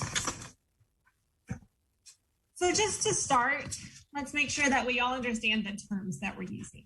So what is an ADU, or an accessory dwelling unit? So this is a dwelling unit. It has complete independent living facilities for one or more people that is accessory to a primary residence. And what we mean by complete independent living facilities is the unit has a place to live and sleep, it has a kitchen, and it has a bathroom. And then within that category of ADUs, there's a subset called junior accessory dwelling units, or JADUs. Those are accessory dwelling units that are entirely within the walls of that primary residence. They're generally smaller. They have to be 500 square feet or less. They have to have the same independent living facilities, but the bathroom can be shared with the primary residence for these types of units. So just for ease, as we're moving forward, I'll often just say ADUs when I mean both of these. If there's a distinction in the laws or the rules about them, I will call that out, but it's a little bit of a mouthful to say both at the same time. All right, next slide, please. There are different types of ADUs. So the first is a detached ADU, and that can be new construction where you've built a new unit in, like, say, backyard, or you've converted a space in the backyard, maybe a garage or a shed that's already there. But it's entirely detached from that primary residence. And then same thing with an attached ADU. It can be a new constructed unit, or it can be conversion of some existing place, but with an attached ADU, you're sharing at least a wall with that primary residence. And then finally, we have what's called an internal ADU. So that is a unit that's entirely within the walls of the primary residence. And so you might not even know it's there, but there is actually a separate unit within that single family dwelling. Next slide, please. Then we do sometimes have ADUs associated with multifamily buildings as well. It's a little bit less common, but if you take a look at this picture on the left-hand side, this is a multifamily building in Imperial Beach that has an internal ADU. I think there was some storage space that wasn't being used, and that was actually converted to an accessory dwelling unit within this multifamily building, and it's entirely internal to the multifamily building. And then just the same way that on a single family property, you can have a detached ADU, you can do the same thing on a multifamily property where you have either an existing or a converted space that is entirely detached from your multifamily building, and that is a detached accessory dwelling unit. Next slide, please. Then we have one final category of ADUs, which are movable tiny homes. These are a little bit different. Typically, they're a lot smaller. The sizes that we tend to see are between 150 and 450 square feet. Now, because these units can actually move on the roadways or be pulled on the roadways, they have to be registered with the DMV as a vehicle. However, they can be placed on a permanent foundation. They can be connected up with your water and your sewer and your electrical services. Now, unlike the other types of ADUs and JADUs, there is no requirement in state law to allow this particular type of accessory dwelling unit. So that will be up to you as a city to decide if you want to include these and promote them as part of something in your ordinance, or if you want to prohibit them within the city. Next slide. All right, so state law is pretty specific about where you have to allow ADUs. It specifies that any mixed use or any residential zone has to allow for the construction of accessory dwelling units. So here's your zoning map. On this map, anything that is red, orange, pink, yellow, beige, basically every zone in your city with the exception of your public facilities in gray or your open spaces, park spaces in green and blue, needs to allow the construction of an accessory dwelling unit. Now, the state does have some possible exceptions for public safety in some very specific cases. An example is up in Pismo Beach, there is a neighborhood, it's within a severe fire hazard zone. There's only one way to get in and out of that neighborhood. And so the state has recognized, okay, allowing additional residential units to be constructed in this neighborhood could create a hazard or in a fire emergency. It can be a dangerous situation. So in that particular case, the state has exempted the requirement to allow the construction of ADUs in that particular neighborhood. So in Imperial Beach, you do have a flood hazard overlay district, an area where there's some special flooding hazards. So potentially that's an area you might consider negotiating with the state if there needs to be an exception, if that's a place where maybe it's not appropriate to construct ADUs in those particular locations. But that's something, if you decide to do as a city, it would need to be part of discussions with Housing and Community Development, which is the state agency that regulates and enforces state ADU law. All right, next slide, please. All right, so what are the kinds of standards that you can adopt into your ADU ordinance? So first of all, the state says you have to allow ADUs and JADUs to be adopted and constructed by right within your ordinance, ministerially. So you can't have any kind of discretionary permit associated with the construction of these ADUs. And if you adopt development standards, they need to be objective. They have to be, something that's measurable, like a height limit. You can't include your personal judgment as part of those standards. But you can have standards that include things like height, design, compatibility with the primary unit. You can have setbacks, unit size minimums or unit size maximums. You can have open space standards. You can adopt development standards in your ordinance. However, you cannot preclude what is called a statewide exemption ADU with your development standards. So if we go to the next slide, I'll talk a little bit more about what that is. So these are a special category of ADUs and JADUs that under state law cannot be subject to most of your zoning and development standards. You are allowed to adopt very limited standards for health and safety, so they could be required to abide by like the building code. But your typical zoning and development standards, you cannot subject these units to those standards. And they're not allowed to be used as short-term rentals if that's something you decide to permit for other ADUs in the city. So you have to have a rental term of more than 30 days. Next slide, please. So under this exemption, what are you required to allow? So for single-family dwellings, you must allow the construction of one junior ADU. That's a unit where the owner has to occupy either the primary dwelling or they can live in the JADU itself. And you have to allow for one ADU. And you need to allow it to be at least 800 square feet. You need to allow it to be at least 16 feet high. And you cannot impose setbacks on the side or rear of the property of more than 4 feet. And in addition, for multifamily dwellings, you need to allow the construction of at least one and up to 25% of the unit count of internal ADUs for a multifamily building. So those are those ADUs that are within maybe like some unused storage space or unused parking, that kind of thing. And you need to allow up to 2 detached ADUs on a multifamily property. Again, those need to be allowed to be at least 16 feet high, and same setback requirement, you cannot have setbacks to the side or rear of the property that are more than 4 feet. Next slide.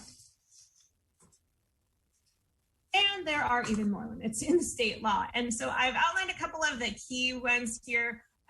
There's a lot. If any others come up in the discussion, I can talk about those. But some of the key limits are you cannot have a minimum lot size to allow an ADU. So you can't say, for instance, ADUs are only allowed on a 10,000 square foot lot or greater, not allowed under state law.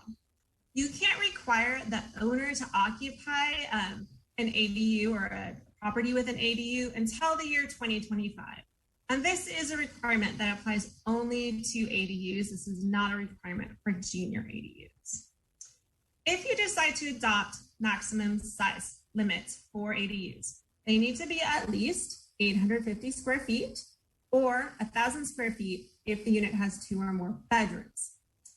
And then if there is a conversion of existing space in an existing structure, so say you have a 3,000 square foot garage, which I would be really jealous of, you cannot impose a maximum size on converting that garage to an ADU. Speaking of conversions of garages, if as part of an ADU conversion, there is parking that is removed. So say you convert your garage, you're taking away parking spaces to construct an ADU.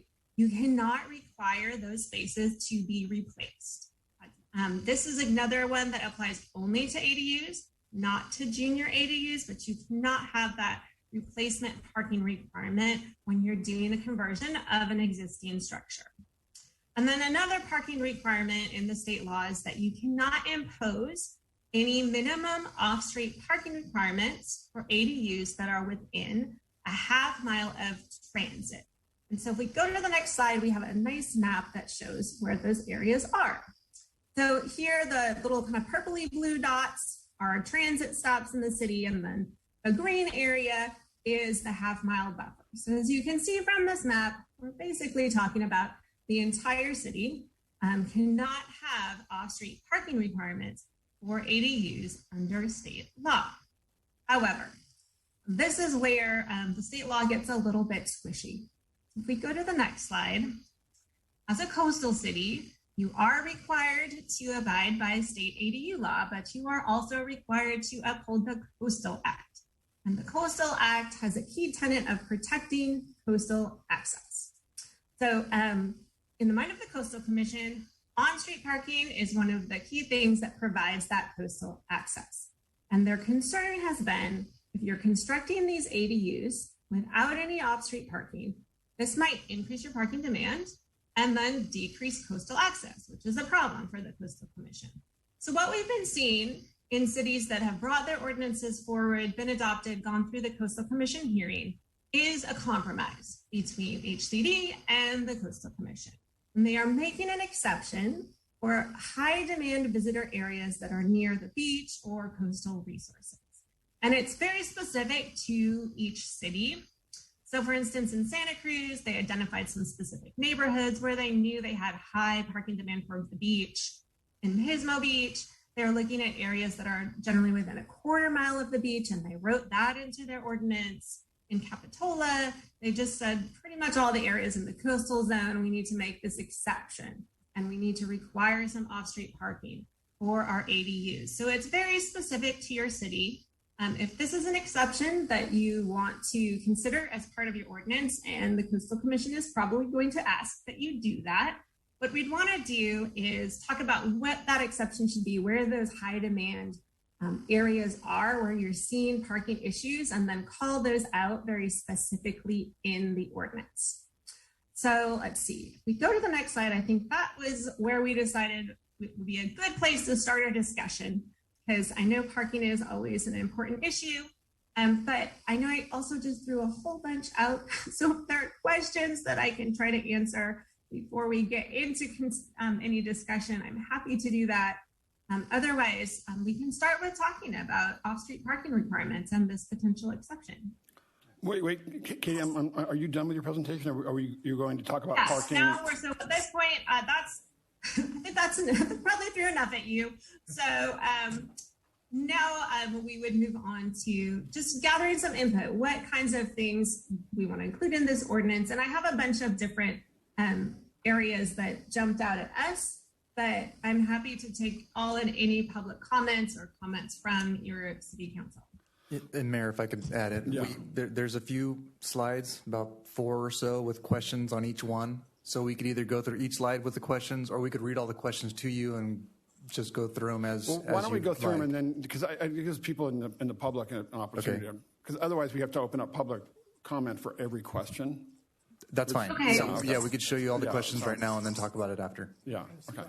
Thanks. All right. Well, I'm happy to read through what we have. So, the first area, of course, like I said, off-street parking, that's always a really important topic. So one of the questions was whether or not to pursue this potential parking exception so that we would identify areas where, in fact, ADUs should be required to have off-street parking.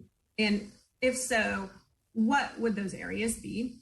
Where are the areas where there's a lot of parking demand associated with the beach or coastal resources? Next slide. Then for height limits, we had a question about whether or not we would use the existing limits that are in the zoning code in the zone, or just limit all of the ADUs to that 16-foot height limit that appears in state law. Or an option could be to do different height limits in different zones. And we could consider increasing a height limit if there is parking provided on the first floor. So first floor parking, and then allowing folks to build a little bit more up because they have included that first floor parking. Next slide. Then the question of movable tiny homes. Is this something that we want to include in the ordinance and allow as part of the ADU ordinance? What sort of development standards do we want to include? Things like size, location, design. Is that something that we want if these are permitted as part of the ADU ordinance? Next slide. Then a lot of cities do include a minimum and a maximum size. Sometimes they distinguish between whether or not that is for an attached ADU or for a detached ADU. So we could talk about size limits and if that's something that you want in your ordinance. Next slide. And then there's any number of other development standards we could consider. A lot of ordinances also have a requirement that the design of the ADU matches the design of the primary unit in some way. We can color, material, that kind of thing. There's other design standards that we can adopt related to building separation, setbacks on a second story. You know, there are some state laws around what you can and can't allow, but you know, in general, the state does allow for design standards, provided that they're objective and measurable.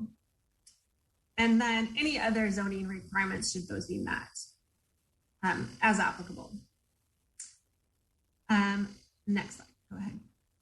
Then just so you know kind of what the next steps will be after we have tonight's discussion. There are going to be a couple more public workshops where we really get into this discussion, especially for people who couldn't be here tonight. So there'll be just sort of a general public workshop, and then we want to have one specifically with the design review board. And then once we've gathered a lot of that public input, that's when we would take all of that, actually draft an ordinance that will bring through the review process. And that, I believe, is the last slide. Great. Well, thank you so much. I love some of those houses. So they're pretty cool, yeah? My kids will be living there soon. So anyway, thank you. I really appreciate it. Really well done and really well presented. So with that, we'll go to public comment. Any public comment? I will begin with members of the public participating through Zoom. Members of the public, if you would like to speak on this particular item, use the raised hand option on the desktop phone app or press *9 on your telephone. You will be called upon in the order received. There is a raised hand by Dante. Dante, please unmute yourself and you will have 3 minutes. I just wanted to thank Katie for that presentation, and I wanted to thank the City Council for addressing this issue with Imperial Beach. It is important to address, but I would caution you to make sure that you make the right decisions with the input from the public, because Imperial Beach, we're 4 square miles and we're already built out. And I know the density issue is a real concern for many Imperial Beach residents. If you look at an example of a city that kind of was not looking at their urban planning years ago, you look at Coronado, those alleyways are stuffed with little homes, and it gives a real dense feeling there in Coronado, and they are a very small island as well. So just wanted to encourage you to address this important issue. It's going to be on your shoulders here at the City Council to make those decisions, and the Design Review Board with coming up with an identity of what Imperial Beach is going to look like 25 years from now. So thank you again for the presentation, and I'm highly encouraged to hear that this ADU topic is being discussed. Thank you. Thank you. I don't see any other raised hands. We do have a public comment that was submitted by email. It's from Barry John Johnson, and it reads, "This is a comment letter in support of the City of Imperial Beach developing its own custom-tailored accessory dwelling unit ordinance as a matter of bringing local codes up to date with state law and making any further enhancements to reflect local desires. I support ADUs in general as a matter of providing affordable housing. I also like the idea that ADUs give regular families a chance to enhance their wealth and income, whereby these opportunities were not available to families of limited economic means. My neighbor, a retired tire shop employee who bought his house 30 plus years ago, now has an opportunity to build wealth for his family that he never had before.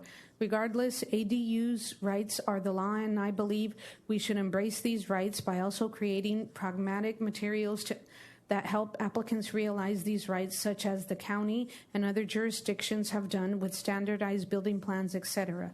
Other jurisdictions even offer financial incentives for ADUs. Preliminary comments for that future ordinance. Per city handout, I see a gap in unit size as allowed by a JADU and an ADU. JADUs are 500 square feet and below. ADUs are 800 to 1,200 square feet. I might be missing something, or can IB Citizen not build an ADU of any kind between 501 square feet and 799? The new ordinance should allow units in this smaller range, if not allowed now. You will otherwise only get larger ADUs when a smaller one might mesh better with the property owner's desires and the site in question. Deed restrictions are a hassle. They cloud a title and create enforcement problems. Deed restrictions will discourage application for the smaller JADU type units. If this requirement can be omitted, or if the city can simply make the administrative decision to not record deed restrictions, I believe more JADUs will be actualized. People wanting a JADU but rightfully wary of deed restrictions might then opt out in building anything, or they may build a larger ADU when it was not necessary or desired. Flexibility will allow for a greater diversity of application of the ADU ordinance in general. Thank you for your consideration. Again, I fully support the city moving towards its own ordinance versus simply allowing the state law to govern these units. That's all I have. Great. Katie, are you there? Are we going to put Katie back on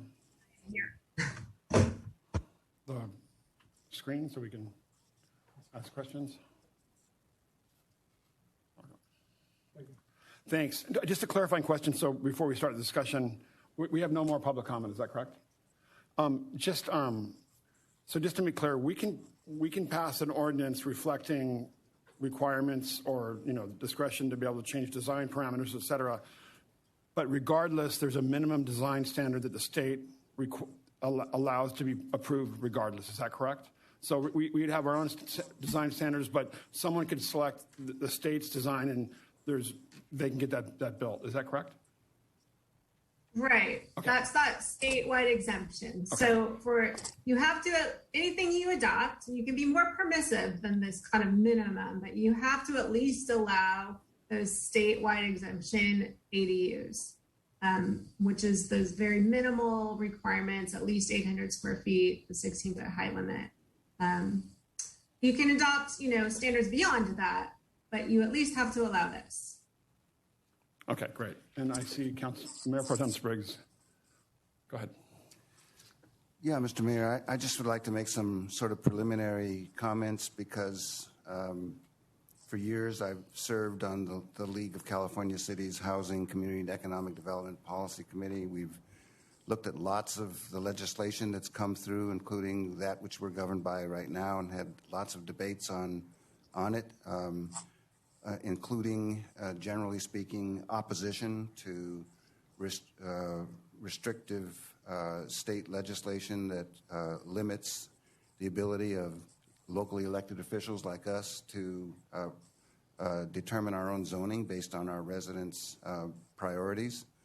But nevertheless, the legislation has gone through with some improvements because of arguments of cities and the league.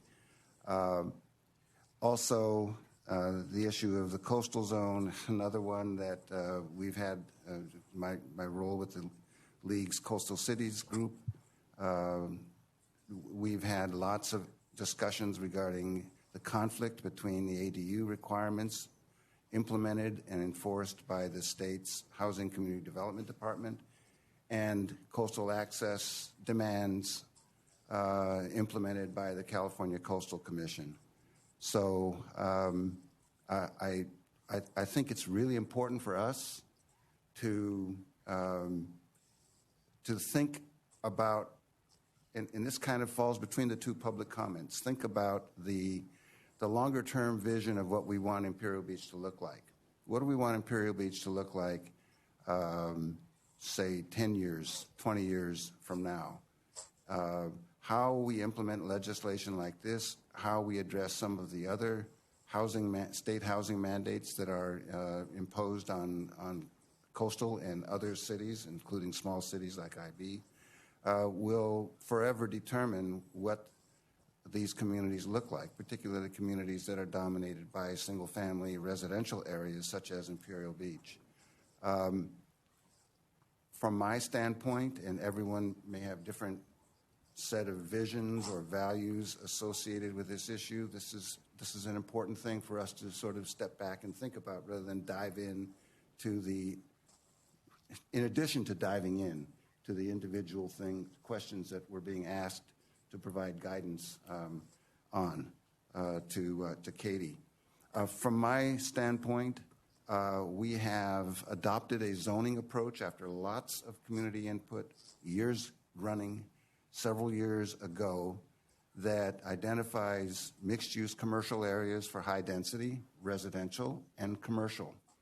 And we have identified and we have determined other zoning guidelines for the exclusive residential areas of our community to preserve single-family ownership, multifamily areas, et cetera. When it comes to the philosophy of whether we are and how we are part of the state's efforts to expand affordable housing, there are lots of ways to do that, and including doing that in the already higher density areas of the community as opposed to throughout the community. Those are choices that this issue raises for us. How much density in the lower density residential areas is in terms of what we want Imperial Beach to look like going forward. Laid over these considerations is the fact that we are an important visitor-serving community, the most important visitor-serving community in the entire South Bay, because we are the beach for the South Bay. So people from all over the South Bay come here looking for a good experience. Our own residents, especially those that don't live within easy walking distance of the coast, are looking for a good experience with our very fortunate coastal recreational area, the beach.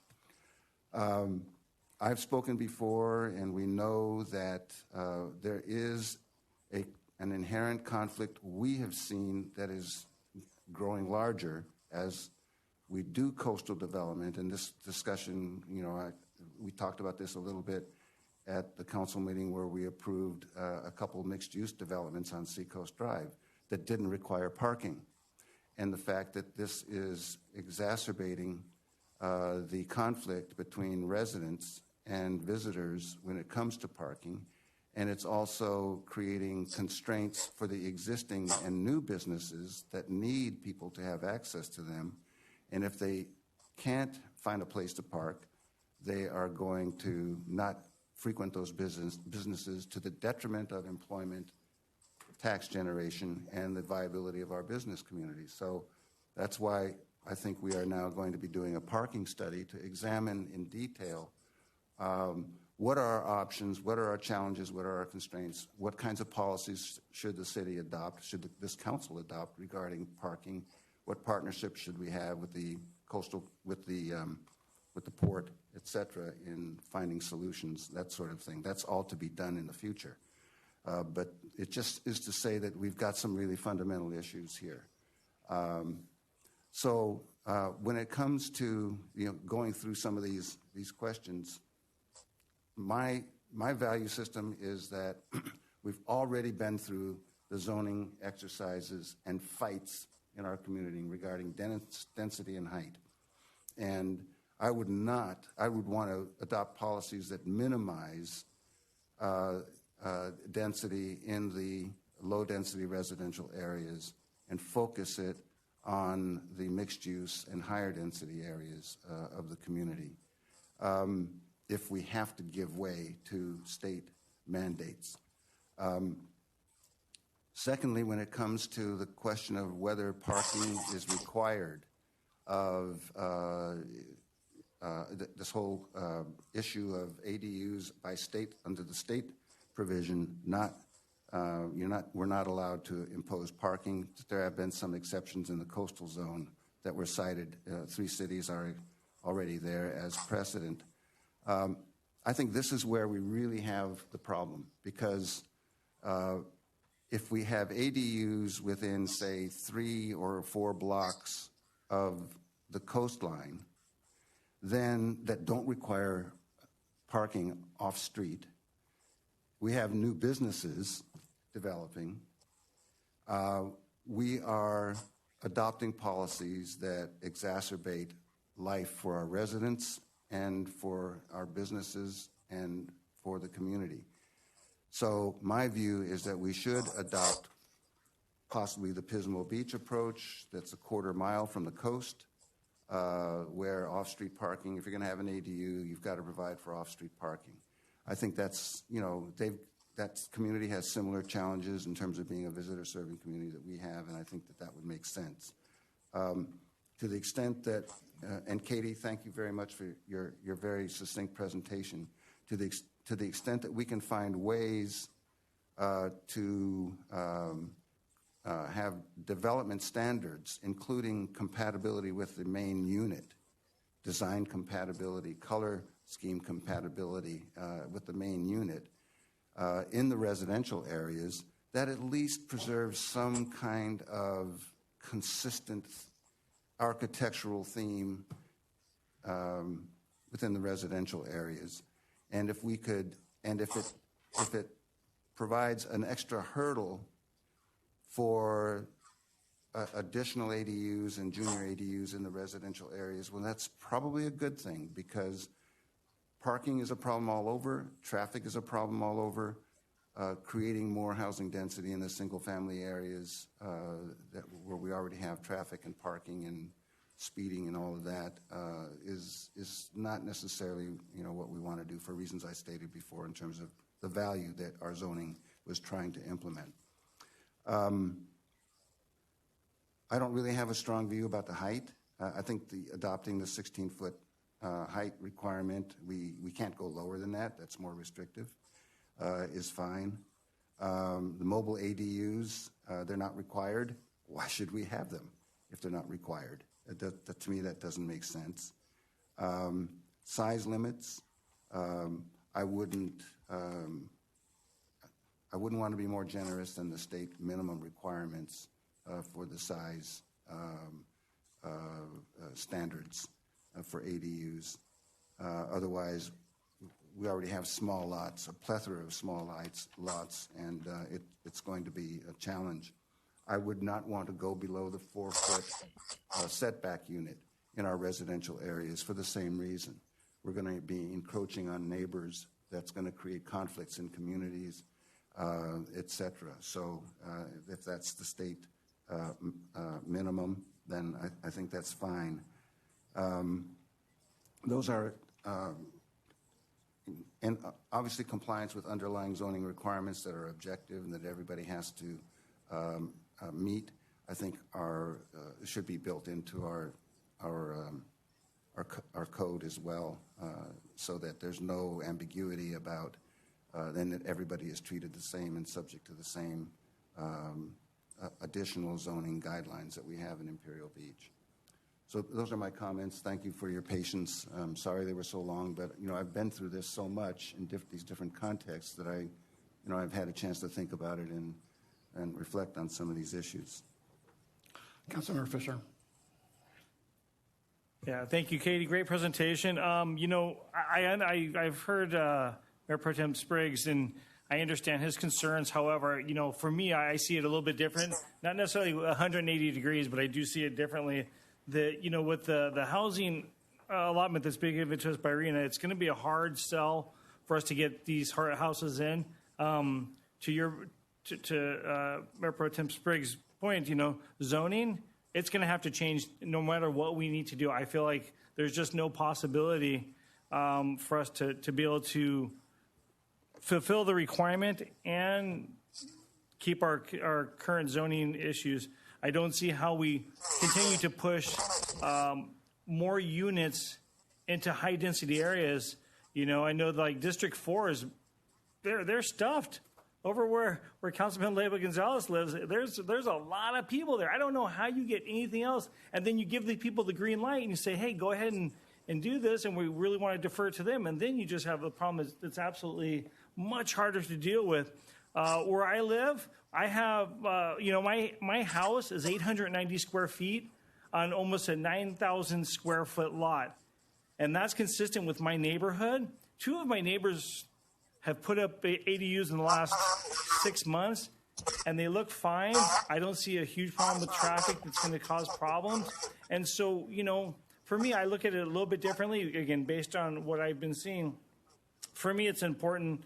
The ease of the application process is very important. Many people aren't well-versed in the aspects of building and construction, and they're just trying to be able to add some value to their property. And, that's an important part for people who live within the city, who are homeowners, that they enjoy the fruitfulness of being able to put units in their backyard or their side yard or wherever it may be, as opposed to developers coming into the city, building these large housing units, again, to fulfill our housing requirements, and then they take the money and they leave town. I think that our residents have an opportunity to win, the homeowners. The person who gave the public comment was fantastic, talking about somebody who bought his house 35 years ago. Now he has some ability to create some wealth for himself.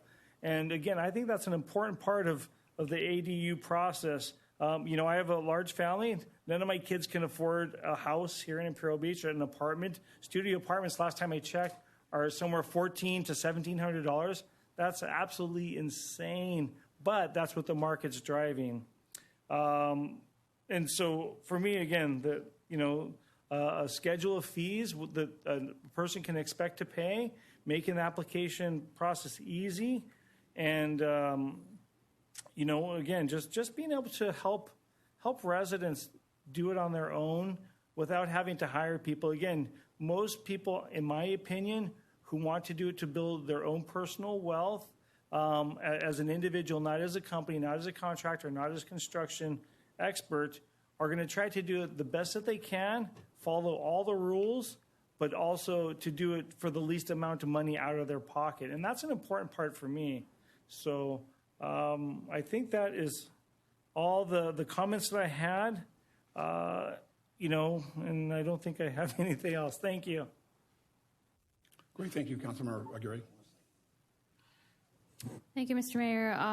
I want to echo Councilmember Fisher's comments regarding building wealth. I think that's right on point. I'm a first-generation American, and I understand that I'm not the only one that has this type of story in this town, and I unfortunately, do not have parents who I can inherit a home from. And like you mentioned, the cost of the market and the real estate value of our housing in Imperial Beach is astronomical and continues to go up. And I would be interested in exploring how can we expand, this to areas in our city that aren't encroached upon another, like District 4 and like District 1. So I definitely support that idea. And I think that we can find ways where we can still continue to keep, our mission of having a family-oriented small town feel. I also want to add that as far as the design aesthetic, I would definitely support having it be consistent with what our city, has, the direction that our city has taken in recent years. And obviously, it's again just a concern about the RENA numbers that we have been allocated. We're in a housing crisis. I'm repeating again, but I can't stress it enough. So it would be very important for us to explore how we can continue to add units in our city. Regarding movable units, my understanding is that we cannot collect property tax from mobile units, correct? Yeah, I could add to that. Tyler. Yeah, the mobile units are actually considered trailers, so they're vehicles, so they don't contribute to property tax. More or less, when you look through the building code, they're considered recreational vehicles or camping cabins. They're not a true dwelling unit per code. If you want to do it per building code, then you attach it to a foundation. It doesn't have the frame underneath, the wheel frame, and that's when you would collect property tax on it. Well, I'm obviously I have a shaped opinion, but I'm very interested in hearing what the community has to say through these workshops, hearing from them. But I definitely want to just flag that, that would be a wasted opportunity for us to not be able to collect the taxes from a, sedentary ADU versus a mobile ADU. And that's it for me. Thank you. Thank you. Andy, did you have a comment? I did. I kind of missed the first part of Councilman Spriggs and was hoping he might start over. And no, I'm just kidding. No, that was my comment. I wanted to make sure that as we talk about the mobile units, that we make sure that we look at, or at least consider them being on a foundation so that we can generate some revenue for the impact that the units add to the community. So, and Tyler answered that, so thank you. Great, thanks. Thanks, Katie. I just want to make sure, regardless of what we do, if someone wants to build an ADU by state law, they can build an ADU right now. Is that correct? That's correct. Okay. Just in the areas that allow for residential units. Okay, great. Okay. So, like there are two IB. Wait, Jack, you have your. You want to speak? No, go ahead. I missed a couple questions for Tyler and Katie. Go ahead. Number one is, how is square foot measured when it comes to ADUs? Is that just the ground floor? Is it all encompassing if they do two levels? What's the state way that they do the square footage? It's all the levels, and it's actually measured from the outside of the wall. Okay. And then the second question, and I'm not sure if you know the answer to this, or perhaps this should be included in the conversation when we draft an ADU ordinance. Short-term rentals, how do we make sure that ADUs aren't being used for that? I know there's no way unless we inspect every single one on a daily basis, but that's an important part. That's in the state law, actually, where you can't rent less than 30 days for ADUs. So we would add that language to the ordinance. Great. Thank you. Can I expand on that? We actually have a service. We actually hire a consultant that looks for people that are using their homes improperly for those short-term rentals. And so we would hopefully catch some of those. And we have a consultant that does that. They have some computer software that looks in the newspapers or other places where those are advertised. And so we try to stay on top of that. So, no, thanks. It's a great discussion. Looks like California, there are two IBs, two Californias. There's California where everyone's doing great. They live in coastal cities. Their houses now are worth millions of dollars. In IB, the houses are worth $1 million. I couldn't afford to buy the house that I live in now. And people live in nice houses with big lots like the one I bought for $235,000. My parents bought a house for $80,000 near the beach. And that was expensive back in 1980, 11% interest. But, the reality is most of the people living in IB couldn't afford to buy the houses or that they live in. And most people can't afford the rent that they're paying because we live in a city with, where, just to be clear, huge swaths of the city have been downzoned and lot splits. And all of us who knocked on doors all throughout the city know we had to knock on doors in the backs of alleys where, lots have been split and people live in, with ADUs and apartments in the back and houses in the back. So, and just like Councilmember Fisher said, I've got kids and, they're living in one, is making good money and he's living in San Luis Obispo. I think there's 7 kids in his house. I think he's living in a garage. He built a bunk bed. And my other son's couch surfing right now, right? Because he doesn't want to live in a cockroach motel in LA that I think there were 7 or 8 kids living in that house. So, and he's making good money. He's an engineer. So, you know, and that's part of the course for IB, right? We have people that are living paycheck to paycheck. And then we have the families that bought their house a long time ago. And I think you're right, Councilmember Fisher. They'd like to put out ADU so grandma and grandpa can live in the back, or they're going to move in the back when the kids have kids, right? In theory, that's what my wife and I would do. We'd be tiny little people living in the back of our tiny little house to make sure the kids have, you know, can live in a big house. But right now, the kids can't afford to come back to IB because they couldn't afford to live here. So, and I've heard from lots of people, I think you're right, Councilmember Fisher, they want it easy. They want to facilitate how we figure this out so they can just go fill out a form and then go build an ADU, right? So they can generate some wealth or they can rent it out and we can create some more housing. And, you know, the reality is, this is going on throughout California. Wealthy coast communities are excluding people. So, you know, we have the multimillionaire coastal cities where no one can afford to live, and then people are fleeing to other states, right? They're going to Idaho, they're going to Arizona, they're going to Texas, where there are no restrictions and they can afford to buy a house. And that's got to stop, right? We can't have this apartheid system of housing in the state where basically if you're wealthy and can afford millions of dollars, you can live in the state versus everybody else who's living on the, you know, on paycheck to paycheck. So, let's open this up and let's have a public workshop and maybe a series of public workshops that are really public. They're not in Zoom with people with masks on. Let's have it out in the open. If it has to be outside, let's make it as interactive as possible. No talking at people. Let's get some real feedback from people and be as creative as we can about getting public feedback. And then let's figure this out so we address some of these issues with coastal residents. And Councilmember Spriggs, I use Google Maps. I think a quarter of a mile is to 3rd Street, right, which I would have thought, you know, 2 blocks in, because otherwise you're not really parking near the beach. I think we can figure this out, but, you know, at the end of the day, I think people, you know, the kind of people I hear from are probably like what Councilmember Fisher's talking about, or the middle class and working class IB people that bought their home a long time ago. There's no way they're going to buy a home in IB now, and neither could I. And, you know, I just want to make sure they have a place where their kids can live or they can rent out and make a little bit of money. And they're not going to do it for you know, short-term rentals, which I think we've been pretty good at catching. On the other hand, we got someone in my neighborhood who's complaining, has made several complaints about the fact that there's an ADU in the neighborhood and they keep doing it for short-term rentals. So anyway, thanks a lot. I think we have a lot of interest, even though we didn't have a lot of public comments in this. And I think we can figure this out so that we can build more housing, so people don't have to flee our state and go where they can afford to live. Let me just add another thought. This discussion almost has to take place in connection with the housing element finalization, and what a lot of people have mentioned, the RENA numbers, the 1,300 plus 1,380 odd units that we have to come up with in 8 years. It's probably more like 7 now. Remember, those are targets. No one has had that enforced on them yet in the state, although there have been proposals to penalize communities that don't meet their RENA numbers. That hasn't actually happened.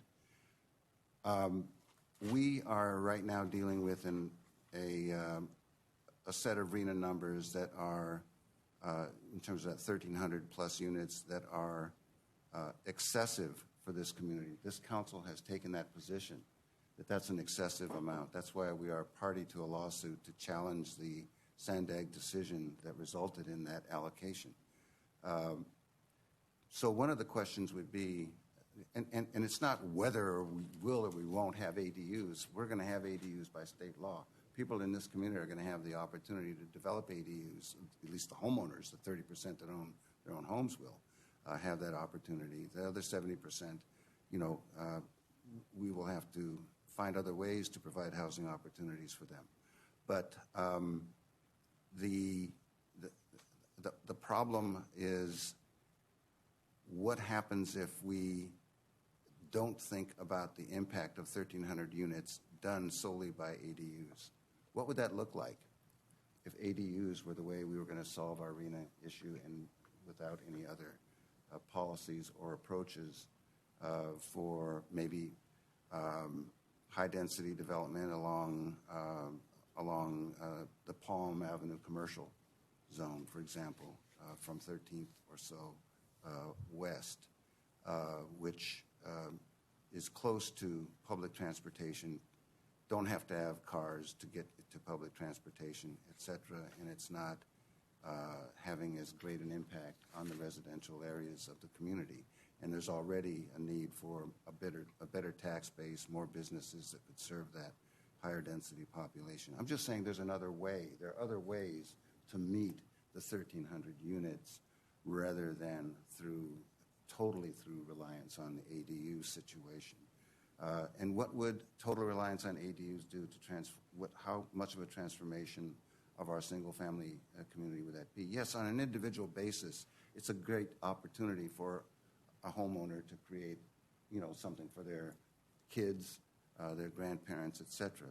It is a good thing. It's going to be there no matter what.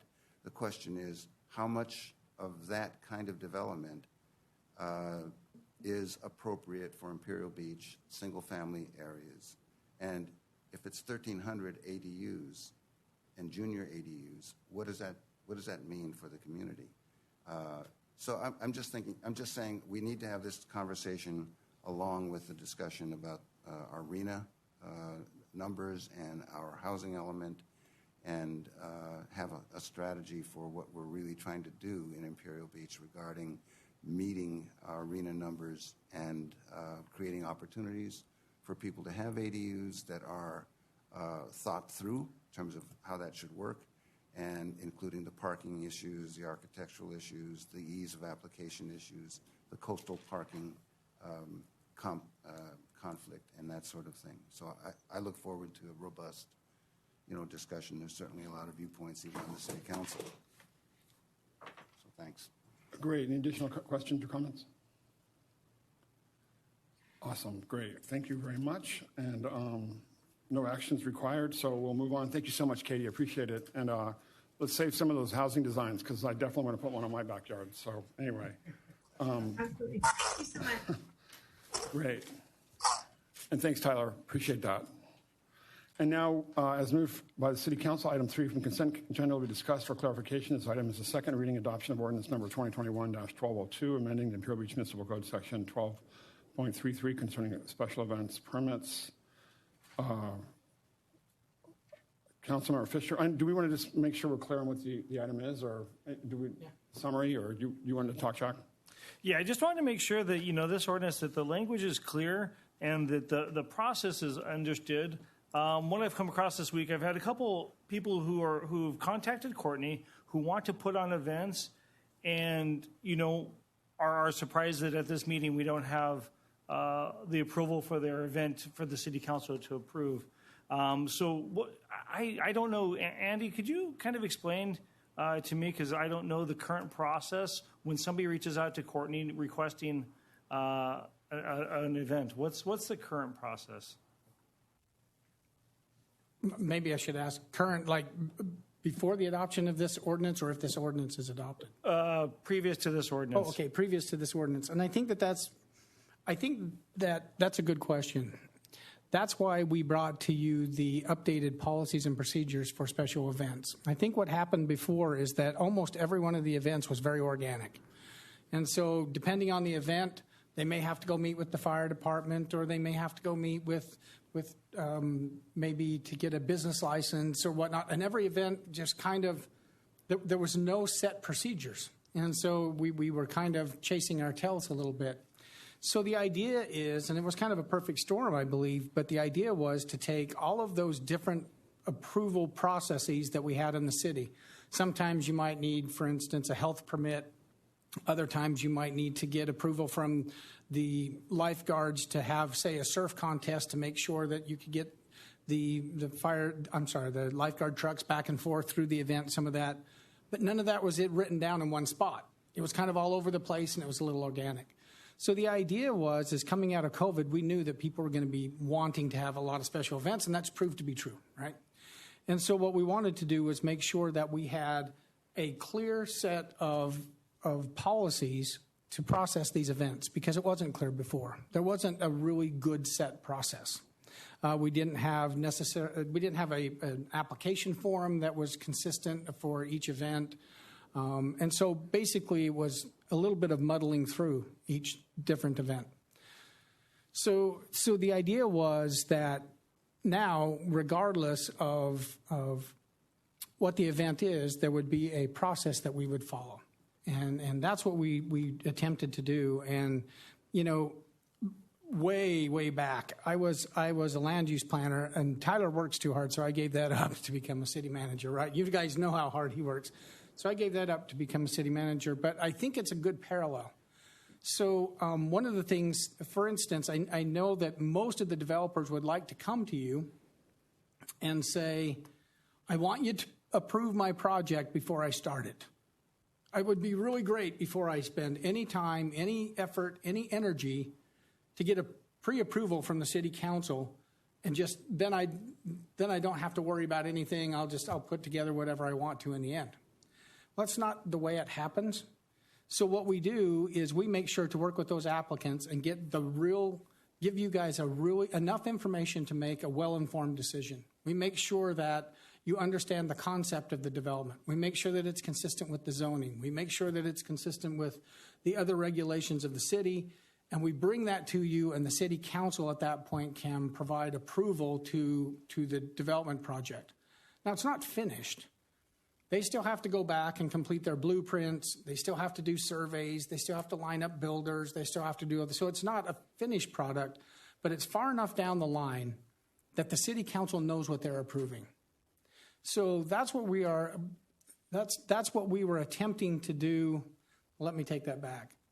So the first rendition of the policies, we identified 2 items that needed to come to the city council: street closures and then Dunes Park. Because at some point the city council decided, Dunes Park ought to be a park.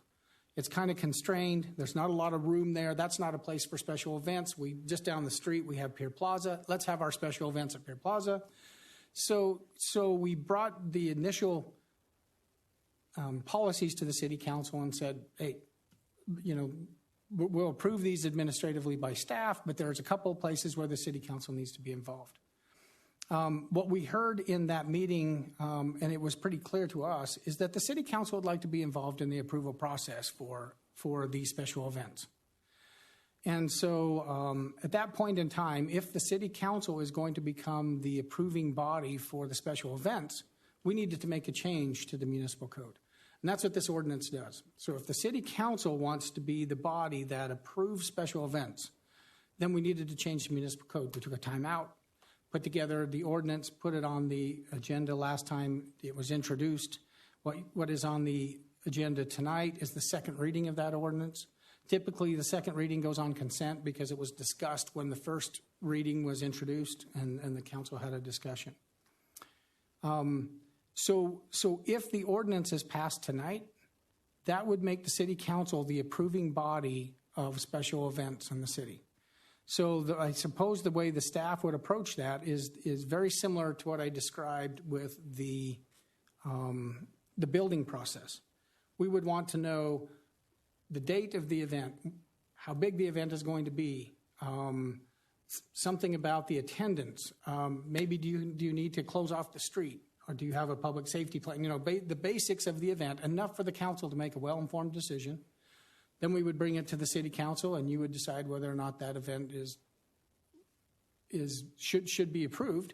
And if it's approved, then we would work out, if you will, the building plans. We would go and look at all the details. We'd make sure that they had their business licenses, that they had the health permits, and the other things that they would need. So there's this balancing act. There's this magic moment when you have people that are trying to prepare for an event, and they want approval early enough in the process because they don't want to go line up their barricades or their private security or the other things that you need in an event if they're going to bring it to the council at the very end and have the council deny it. At that point, it's, there was either a lot of work or maybe even a lot of expense on their part to do that. So I understand that there's this magic moment. Now, one thing I'll say is that any new process needs refined. This is a new process for us. This is not how we've done it in the past. In the past, like I said, it was. I'm not trying to pour water on the past, but the reality was it was a little unclear, it was a little unclear how events got approved. And, we would just kind of move our way through the process, and they would meet with members of staff, and they'd make sure that we addressed safety and we addressed health issues, and we made sure it was on the calendar so you didn't have competing events happening at the same time. And so what we wanted to do was make that a more formal process so that everybody felt like they were being treated fairly in the process. I can't begin to tell you, I know that two of you are new on the council, but these three will tell you, events in the past, leading up to the event and the day of the event, the phone calls that they would get, how come I have to do, and we were the day before the event, and these guys were getting phone calls like, why do I have to provide electricity to my event where I'm cooking things? Well, because you need electricity to be able to cook. It was a little bit disorganized, and I think we needed to tighten that up a little bit, and that was the intention of the special event policies. So again, that was a very long explanation to a simple question, but it's only very long because it was very disorganized in the past and very unclear. And that's what we're trying to do is add clarity and predictability to that. Understanding we may have to modify this as we go, and this is kind of a learning process because we haven't been as organized as we have wanted to be in the past. Thanks. I appreciate it. And, for me, the whole idea of the process needs to be smoother for people and has to be clear and understood and fair and equitable. I think that's what the special events manual, if you will, kind of provides. It's a very even playing field because I did have some conversations with people who've put in larger events in the past who didn't feel they were given all the information they needed. They got the 11th hour type of phone calls that they needed to do this. Whether or not that was their perspective or the truth, it was still the reality of their experience. So I'm really glad to see it. I think the manual is well written, and I think it's going to provide a lot of consistency for us. And I guess for me, again, how do we make it so that people who are serious can take the time with city staff? Because I can't even imagine the emails, phone calls that Courtney is receiving at this time. And I would imagine, I worked in a business where you got inquiries for events, and your conversion rate is pretty low. So how do we get it so that people who are serious, who are going to take the time of city staff, of the city council, how do we get them to have some skin on the table? Do we need to make sure that they have a small fee? Because again, $20, $30 doesn't seem like a lot until people say, oh, well, I was just checking. I'm not really serious at this point. So again, something to think about. Again, I know we're talking about the second reading and kind of vetting it all, but I guess the longer we sit on some of these things, the more things come to light. The other part of it, and I know with the city council being the gatekeepers of the events, the last thing I want to feel or see, just like we would do with building, I don't want people who are putting out special events to kind of lobby the city council to get their events approved. I don't feel that that's an honest and fair way for us to do business. I feel that if we can get the inquiries and the type of events that they want to do in front of us sooner than later, then we're not going to be lobbied and lobbied and lobbied. I don't think that's a fair way for us to ever do business as individuals, especially not a city or a city council. So I guess my request would be that, going forward, that if we are making the approvals, that the process goes quickly, that the information gets to us in a timely manner, and that we can make a decision so that these people, whether they've got 6 months or 16 months to plan their event, they can do it. The amount of events that we have down at the beach is staggering to me. I know that we've limited to 2 a month, but perhaps, we might look at some other ways to ease the burden on our good friends and residents down by the beach. So that was really it for me. I just wanted to make sure that the language was correct and that my thought process of how these events are going to come before the city council, it made sense, and it made some equity for everybody, because that's the important part of this, that people can apply for a permit and figure out if they can have it or not, and to see if it fits in their budget. That's the important thing. Andy, I've talked about that, about the fee process. Again, I work in a business where people say, hey, I can spend $10 per person. Well, I'm sorry, but our fee starts at $40 per person.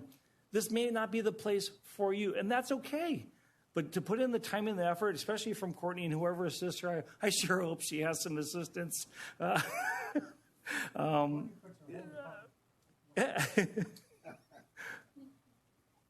Public. Yeah. Public. Are you done? So, Or- yeah, so that was all of it. Thank you very much. Appreciate that. I think we have public comment. Is that correct? Okay. No. Thank you, Mr. Mayor. Yes, we do have a couple of raised hands. The first one is Dante. Please unmute yourself. You will have 3 minutes.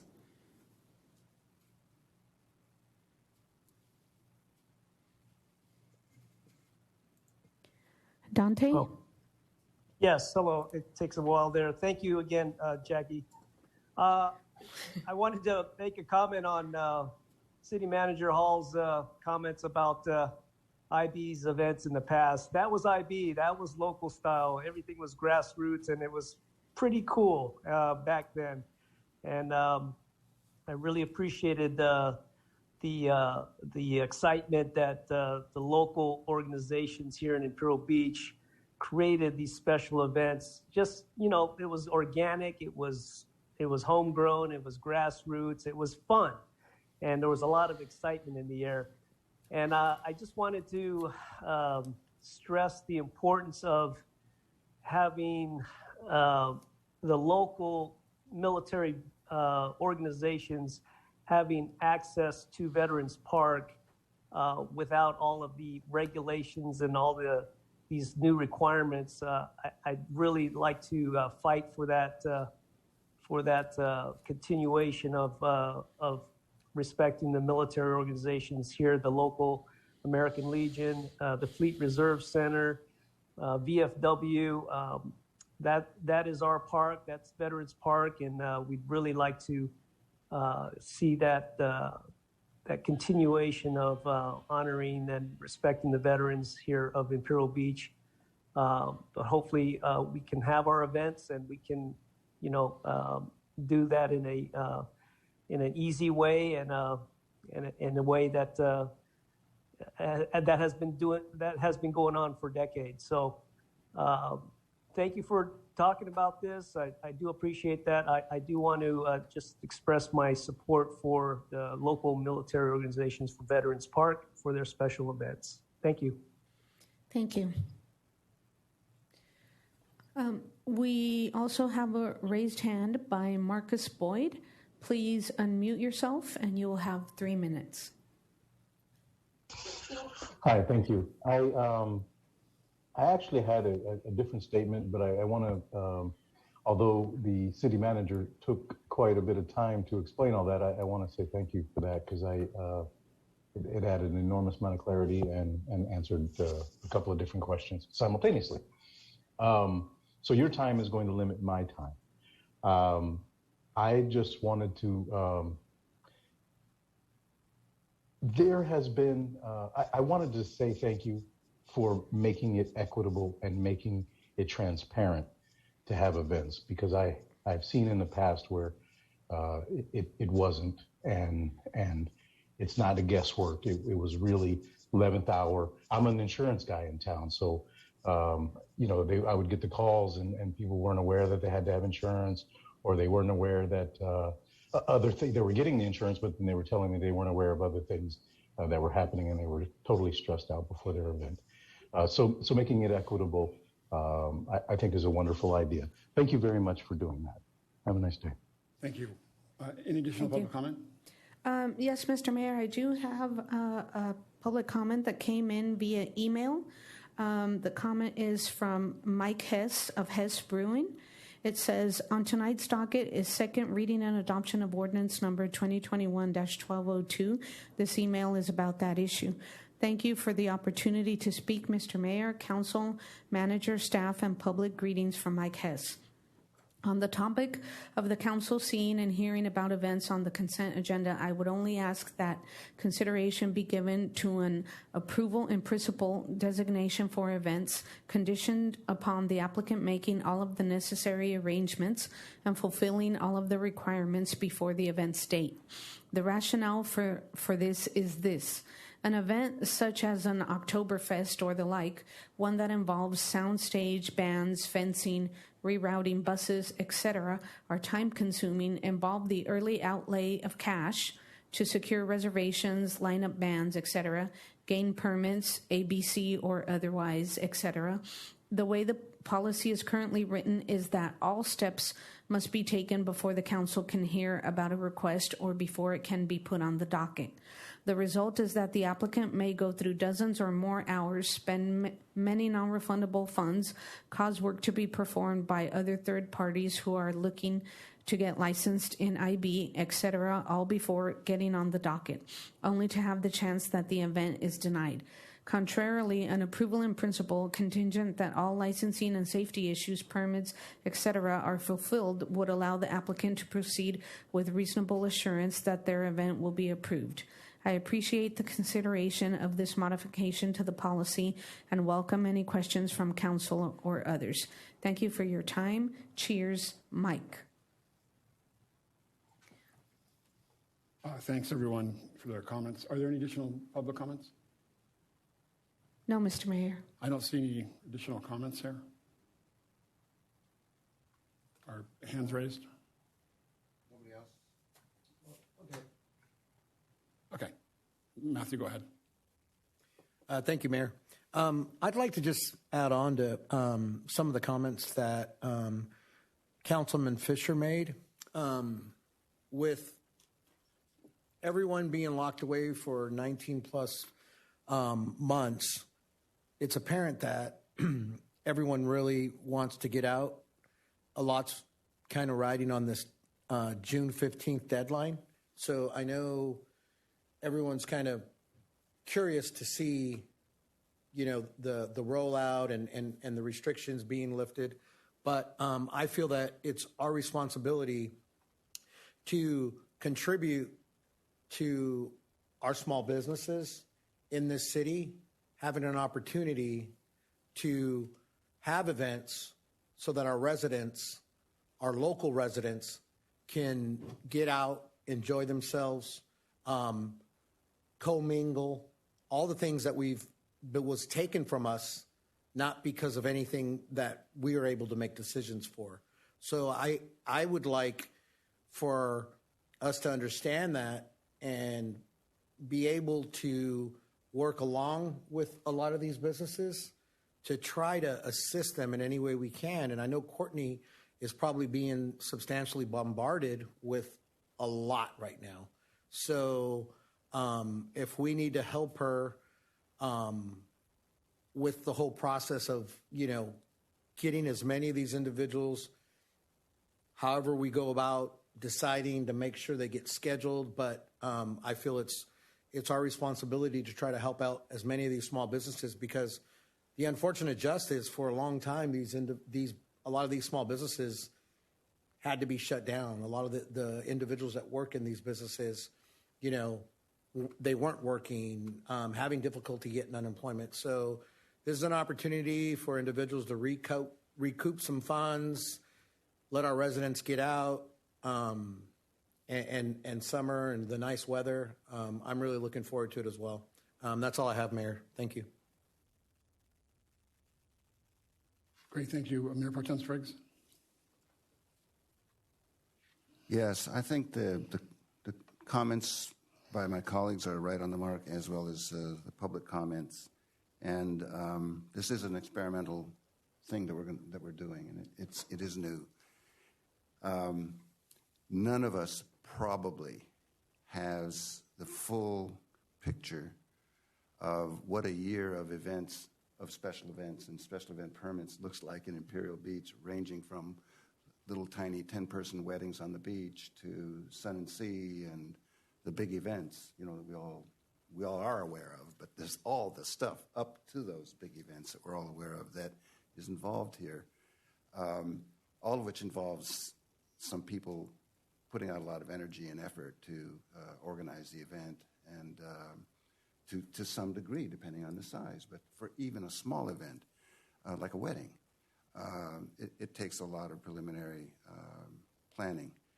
I think we need to be clear about why we're doing this and what we want to do. I don't think we want to, these are going to be on consent, so there's no issues, when nothing gets pulled, it just goes through. I'm just saying, I'm trying to visualize how this is going to work, before we, get down the road too far. The core question, I think Andy raised it, and I think Mike Hess raised it, is at what point in the workload from conceptualizing something and having an idea to having really having permits all done and contracts all in place, at what point in that continuum does it come to us, and how much information do we need in order to not pull it and discuss it or think that it has to be modified or messed with in some way or disapproved? This is going to be the real crux of whether this is going to work or not, and whether we are going to be seen as fair and impartial council members when it comes to the nitty-gritty events that people want to do in our community, right? There's some risk here that we could be stepping into a pile of stinky stuff, if we want to pick up the stinky stuff and examine it and get too much into it, right? So I think that we should want to adopt a policy which doesn't necessarily require any change in this, a policy of earlier rather than later review, kind of like what Mike Hess was saying, sort of in principle. Some things that are real simple, it's, the early review, it doesn't matter whether it's early or late, it's just, pretty clear what it is. Some things are more complicated, and the early review has to assume that all of the requirements are going to be met to make it a safe and successful event that complies with city ordinances and public safety needs and all of that stuff. We can't necessarily micromanage all of that. That we have to rely on the city to do that. Essentially, it's still your call, Andy.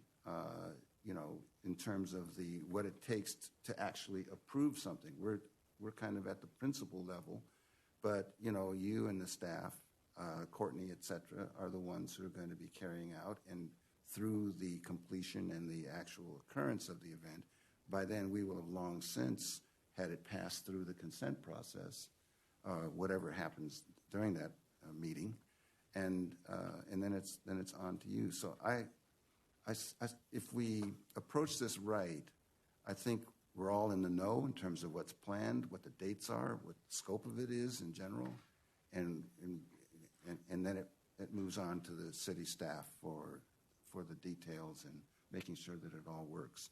I think one thing that's really important here to keep us out of the lobbying thing. I think you said that, Jack. We don't want people lobbying us to approve their event. They're going to come up with something, blah, blah, blah. I mean, it should be a simple and transparent process that everyone feels confident in. And we don't want somebody coming to us saying, well, council member so-and-so or the mayor has said they don't want this event to happen, but I want it to be on, to go through the process. And, so then we have that kind of hassle. I think if we all kind of stay out of it, and let community and others, submit these proposals without any of us saying, yeah, that's a great one, yeah, do it, or no, I don't like that, I'm going to oppose it when it comes to the city council, or I don't even want it on coming to the staff. I think we'll all be better off for it, and that gives everybody a sense of fair play in the community. So those are just some of the ground rules I would like us to keep in mind, and I hope are in the minutes, unless there's some objection, as we, undergo this experiment. And, Andy, you look like you want to stop me and say something, so I'll shut up. No, Councilman Spriggs, I think you raised a couple of things that I wanted to reiterate. One, I'm sorry, I do apologize. Fine, if you want to answer, and then I'll go. I wanted to point out what we're here to do tonight, which was tonight's consideration is the ordinance. What the ordinance is pretty simple. What it means is that the final approval of special events would be in the purview of the city council. That's tonight's action. you mentioned that we should have some policies of when it comes. The policies are not part of the ordinance tonight. So you're right. You could build those policies, and that process could be refined as we move through, and those policies can be changed relatively easy, frankly, even just with direction to staff. So you're correct. But I need to clarify what a special event is. So a special event is an activity where the public is invited to attend. So a wedding that is a closed wedding, that is not a special event, that's a permit. So a birthday party, a wedding, some of those kinds of things, we didn't anticipate bringing those to the city council because they're not special events. Those are permits that are issued to hold that function. The special events we were talking about are the ones where the public are invited. So a Sun and Sea Festival that you mentioned, or the Symphony by the Sea, perhaps, or air-cooled Volkswagens. I know we got a Carmen Gia owner over here. So those are the events that would come to the council, not the birthday parties, not the bouncy houses, not the weddings. Those are not special events. Those are permits. So I wanted to clarify why we're here tonight, for the council to decide whether or not you want to be the final approving authority of special events, and then maybe explain what a special event is so that you don't think you're going to be seeing every single wedding on the beach. Because that would keep you busy. There's no doubt about that. Councilmember Gary. Thank you. Yeah, I agree. I think that these types of best practices are the path that we should take as a governing body. I think that for purposes of transparency and good governance, I think, and in the interest of being equitable with all of the special event applicants, we should do that, and we owe that to the public.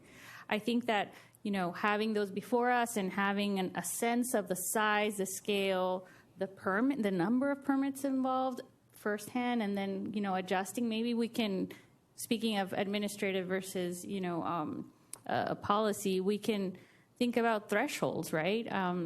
Maybe at the 6-month mark, have you fulfilled the half of the permits that you need to fulfill, and maybe that's a stop or go situation that you, Andy, have the ability to make the decision on whether to pull the plug or not, right? And that's okay, because these permits, nevertheless, will be subject to council approval. Should they meet all of the requirements that they have to meet to even host the special event. So I think that, I hope that this is the road that we continue to take forward, not just with special events, but with some of our other areas of interest for the public. And yes, and I just, before I forget, I want to come back to your point, Councilmember Fisher. That was really interesting about the staff time dedicated, because I know, at least for me, I get a lot of questions about special events. I'm like, you need to contact staff. But if I charge by the hour for every call I get, it would be a lot. So maybe that would be an interesting idea to explore. Maybe they need to put in a deposit so that we can, understand that they're committed. I don't know, but I certainly, think that this is the way to go. So I'm hopeful that this will work out. And then if not, if we do step in something that's a little bit stinky, that's okay. We adjust and we move forward. That's what progress looks like. So. It's in our job description. Exactly. So thank you. Great. Just a clarification. I helped organize a community surf contest for 16 years, and this process you described for me didn't exist. We worked with the city. We were required to fill out a form, the same form I think every year. We didn't beg. We just made sure we had insurance. We paid the fee. We worked with the lifeguards, firefighters, the sheriffs to make sure that it was done whatever the city wanted. So I just, as someone who did organize an event, the chaos you described, at least we didn't deal with. Did the city sometimes the electricity wasn't turned on and we paid for it? Well, okay, but whatever. Maybe it happened twice. And then, the guy showed up and turned on. But anyway, I think, what we saw this week was we saw someone calling council members demanding an event, and that can't happen. And really, just remember, we're talking about the use of public space, right? Private businesses or organizations using public space. And we probably get more feedback from residents who are not happy with all the events. And so I want to make sure that we do events, right, that are equitable and transparent and fair. More importantly, a lot of cities use these big events, special events, to bring in people to spend money at businesses and hotels. So the Ironman, I think the average stay of the hotel is 5 days, right? And you get people to spend a lot of money.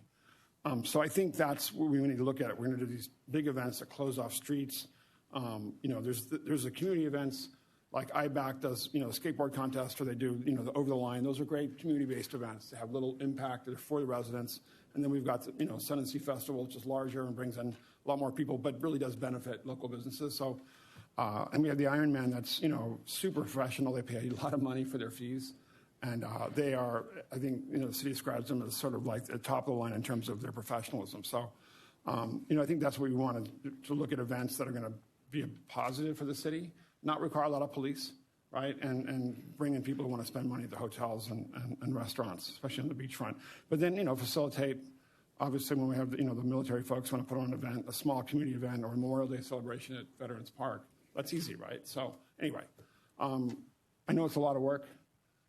But I do appreciate the discussion about how the building process goes on, because I think all of us are cognizant of the fact that we let the city do its job, and then we have feedback at the end. So anyway, yeah, I do want to kind of comment. The mayor's right. There's a spectrum of applicants when you're dealing with special events, and some people really understand it. And they come in, they're prepared, and they really move through the process quickly. And man, those are fantastic.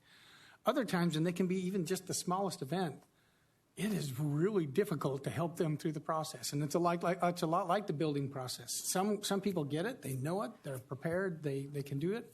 Boy, other people, it's just really hard to get them to play by the rules. So we really do. I think the mayor's right. I want to compliment some of our applicants. Some of the ones that have been here for a long time are really, really good applicants. So for me to describe that they are all chaos, they are not. That was an unfair description. Some of them are fantastic. The mayor's exactly right. But some of them are challenging. So City Manager Hall, I think this gets to one of the areas this experiment is going to reveal, which is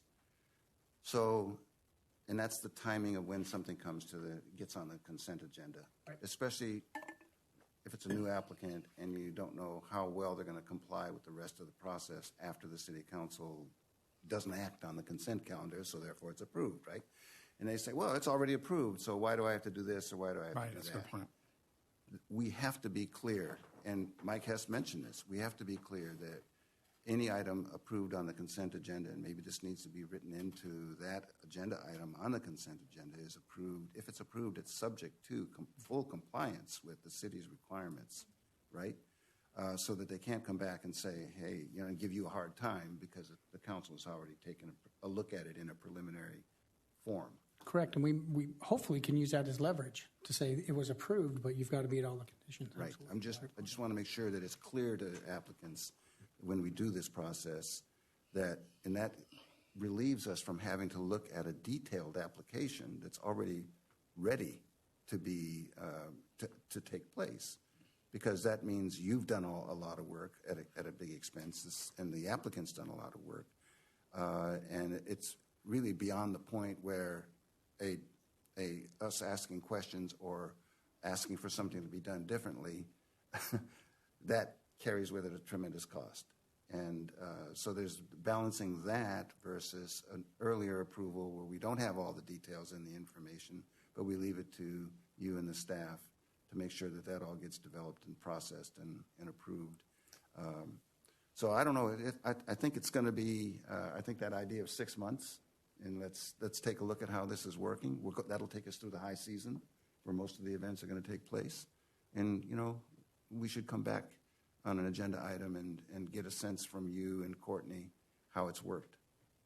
Sounds good. What I'm hearing then is that you want the staff to bring you a fairly polished event, that you have enough information to make a pretty solid decision about it, and then place it on consent then, but get it to you as early in the process as possible, making sure you have enough information to make a wise decision. Fairly polished and quick are not that's going to be really your judgment. Okay.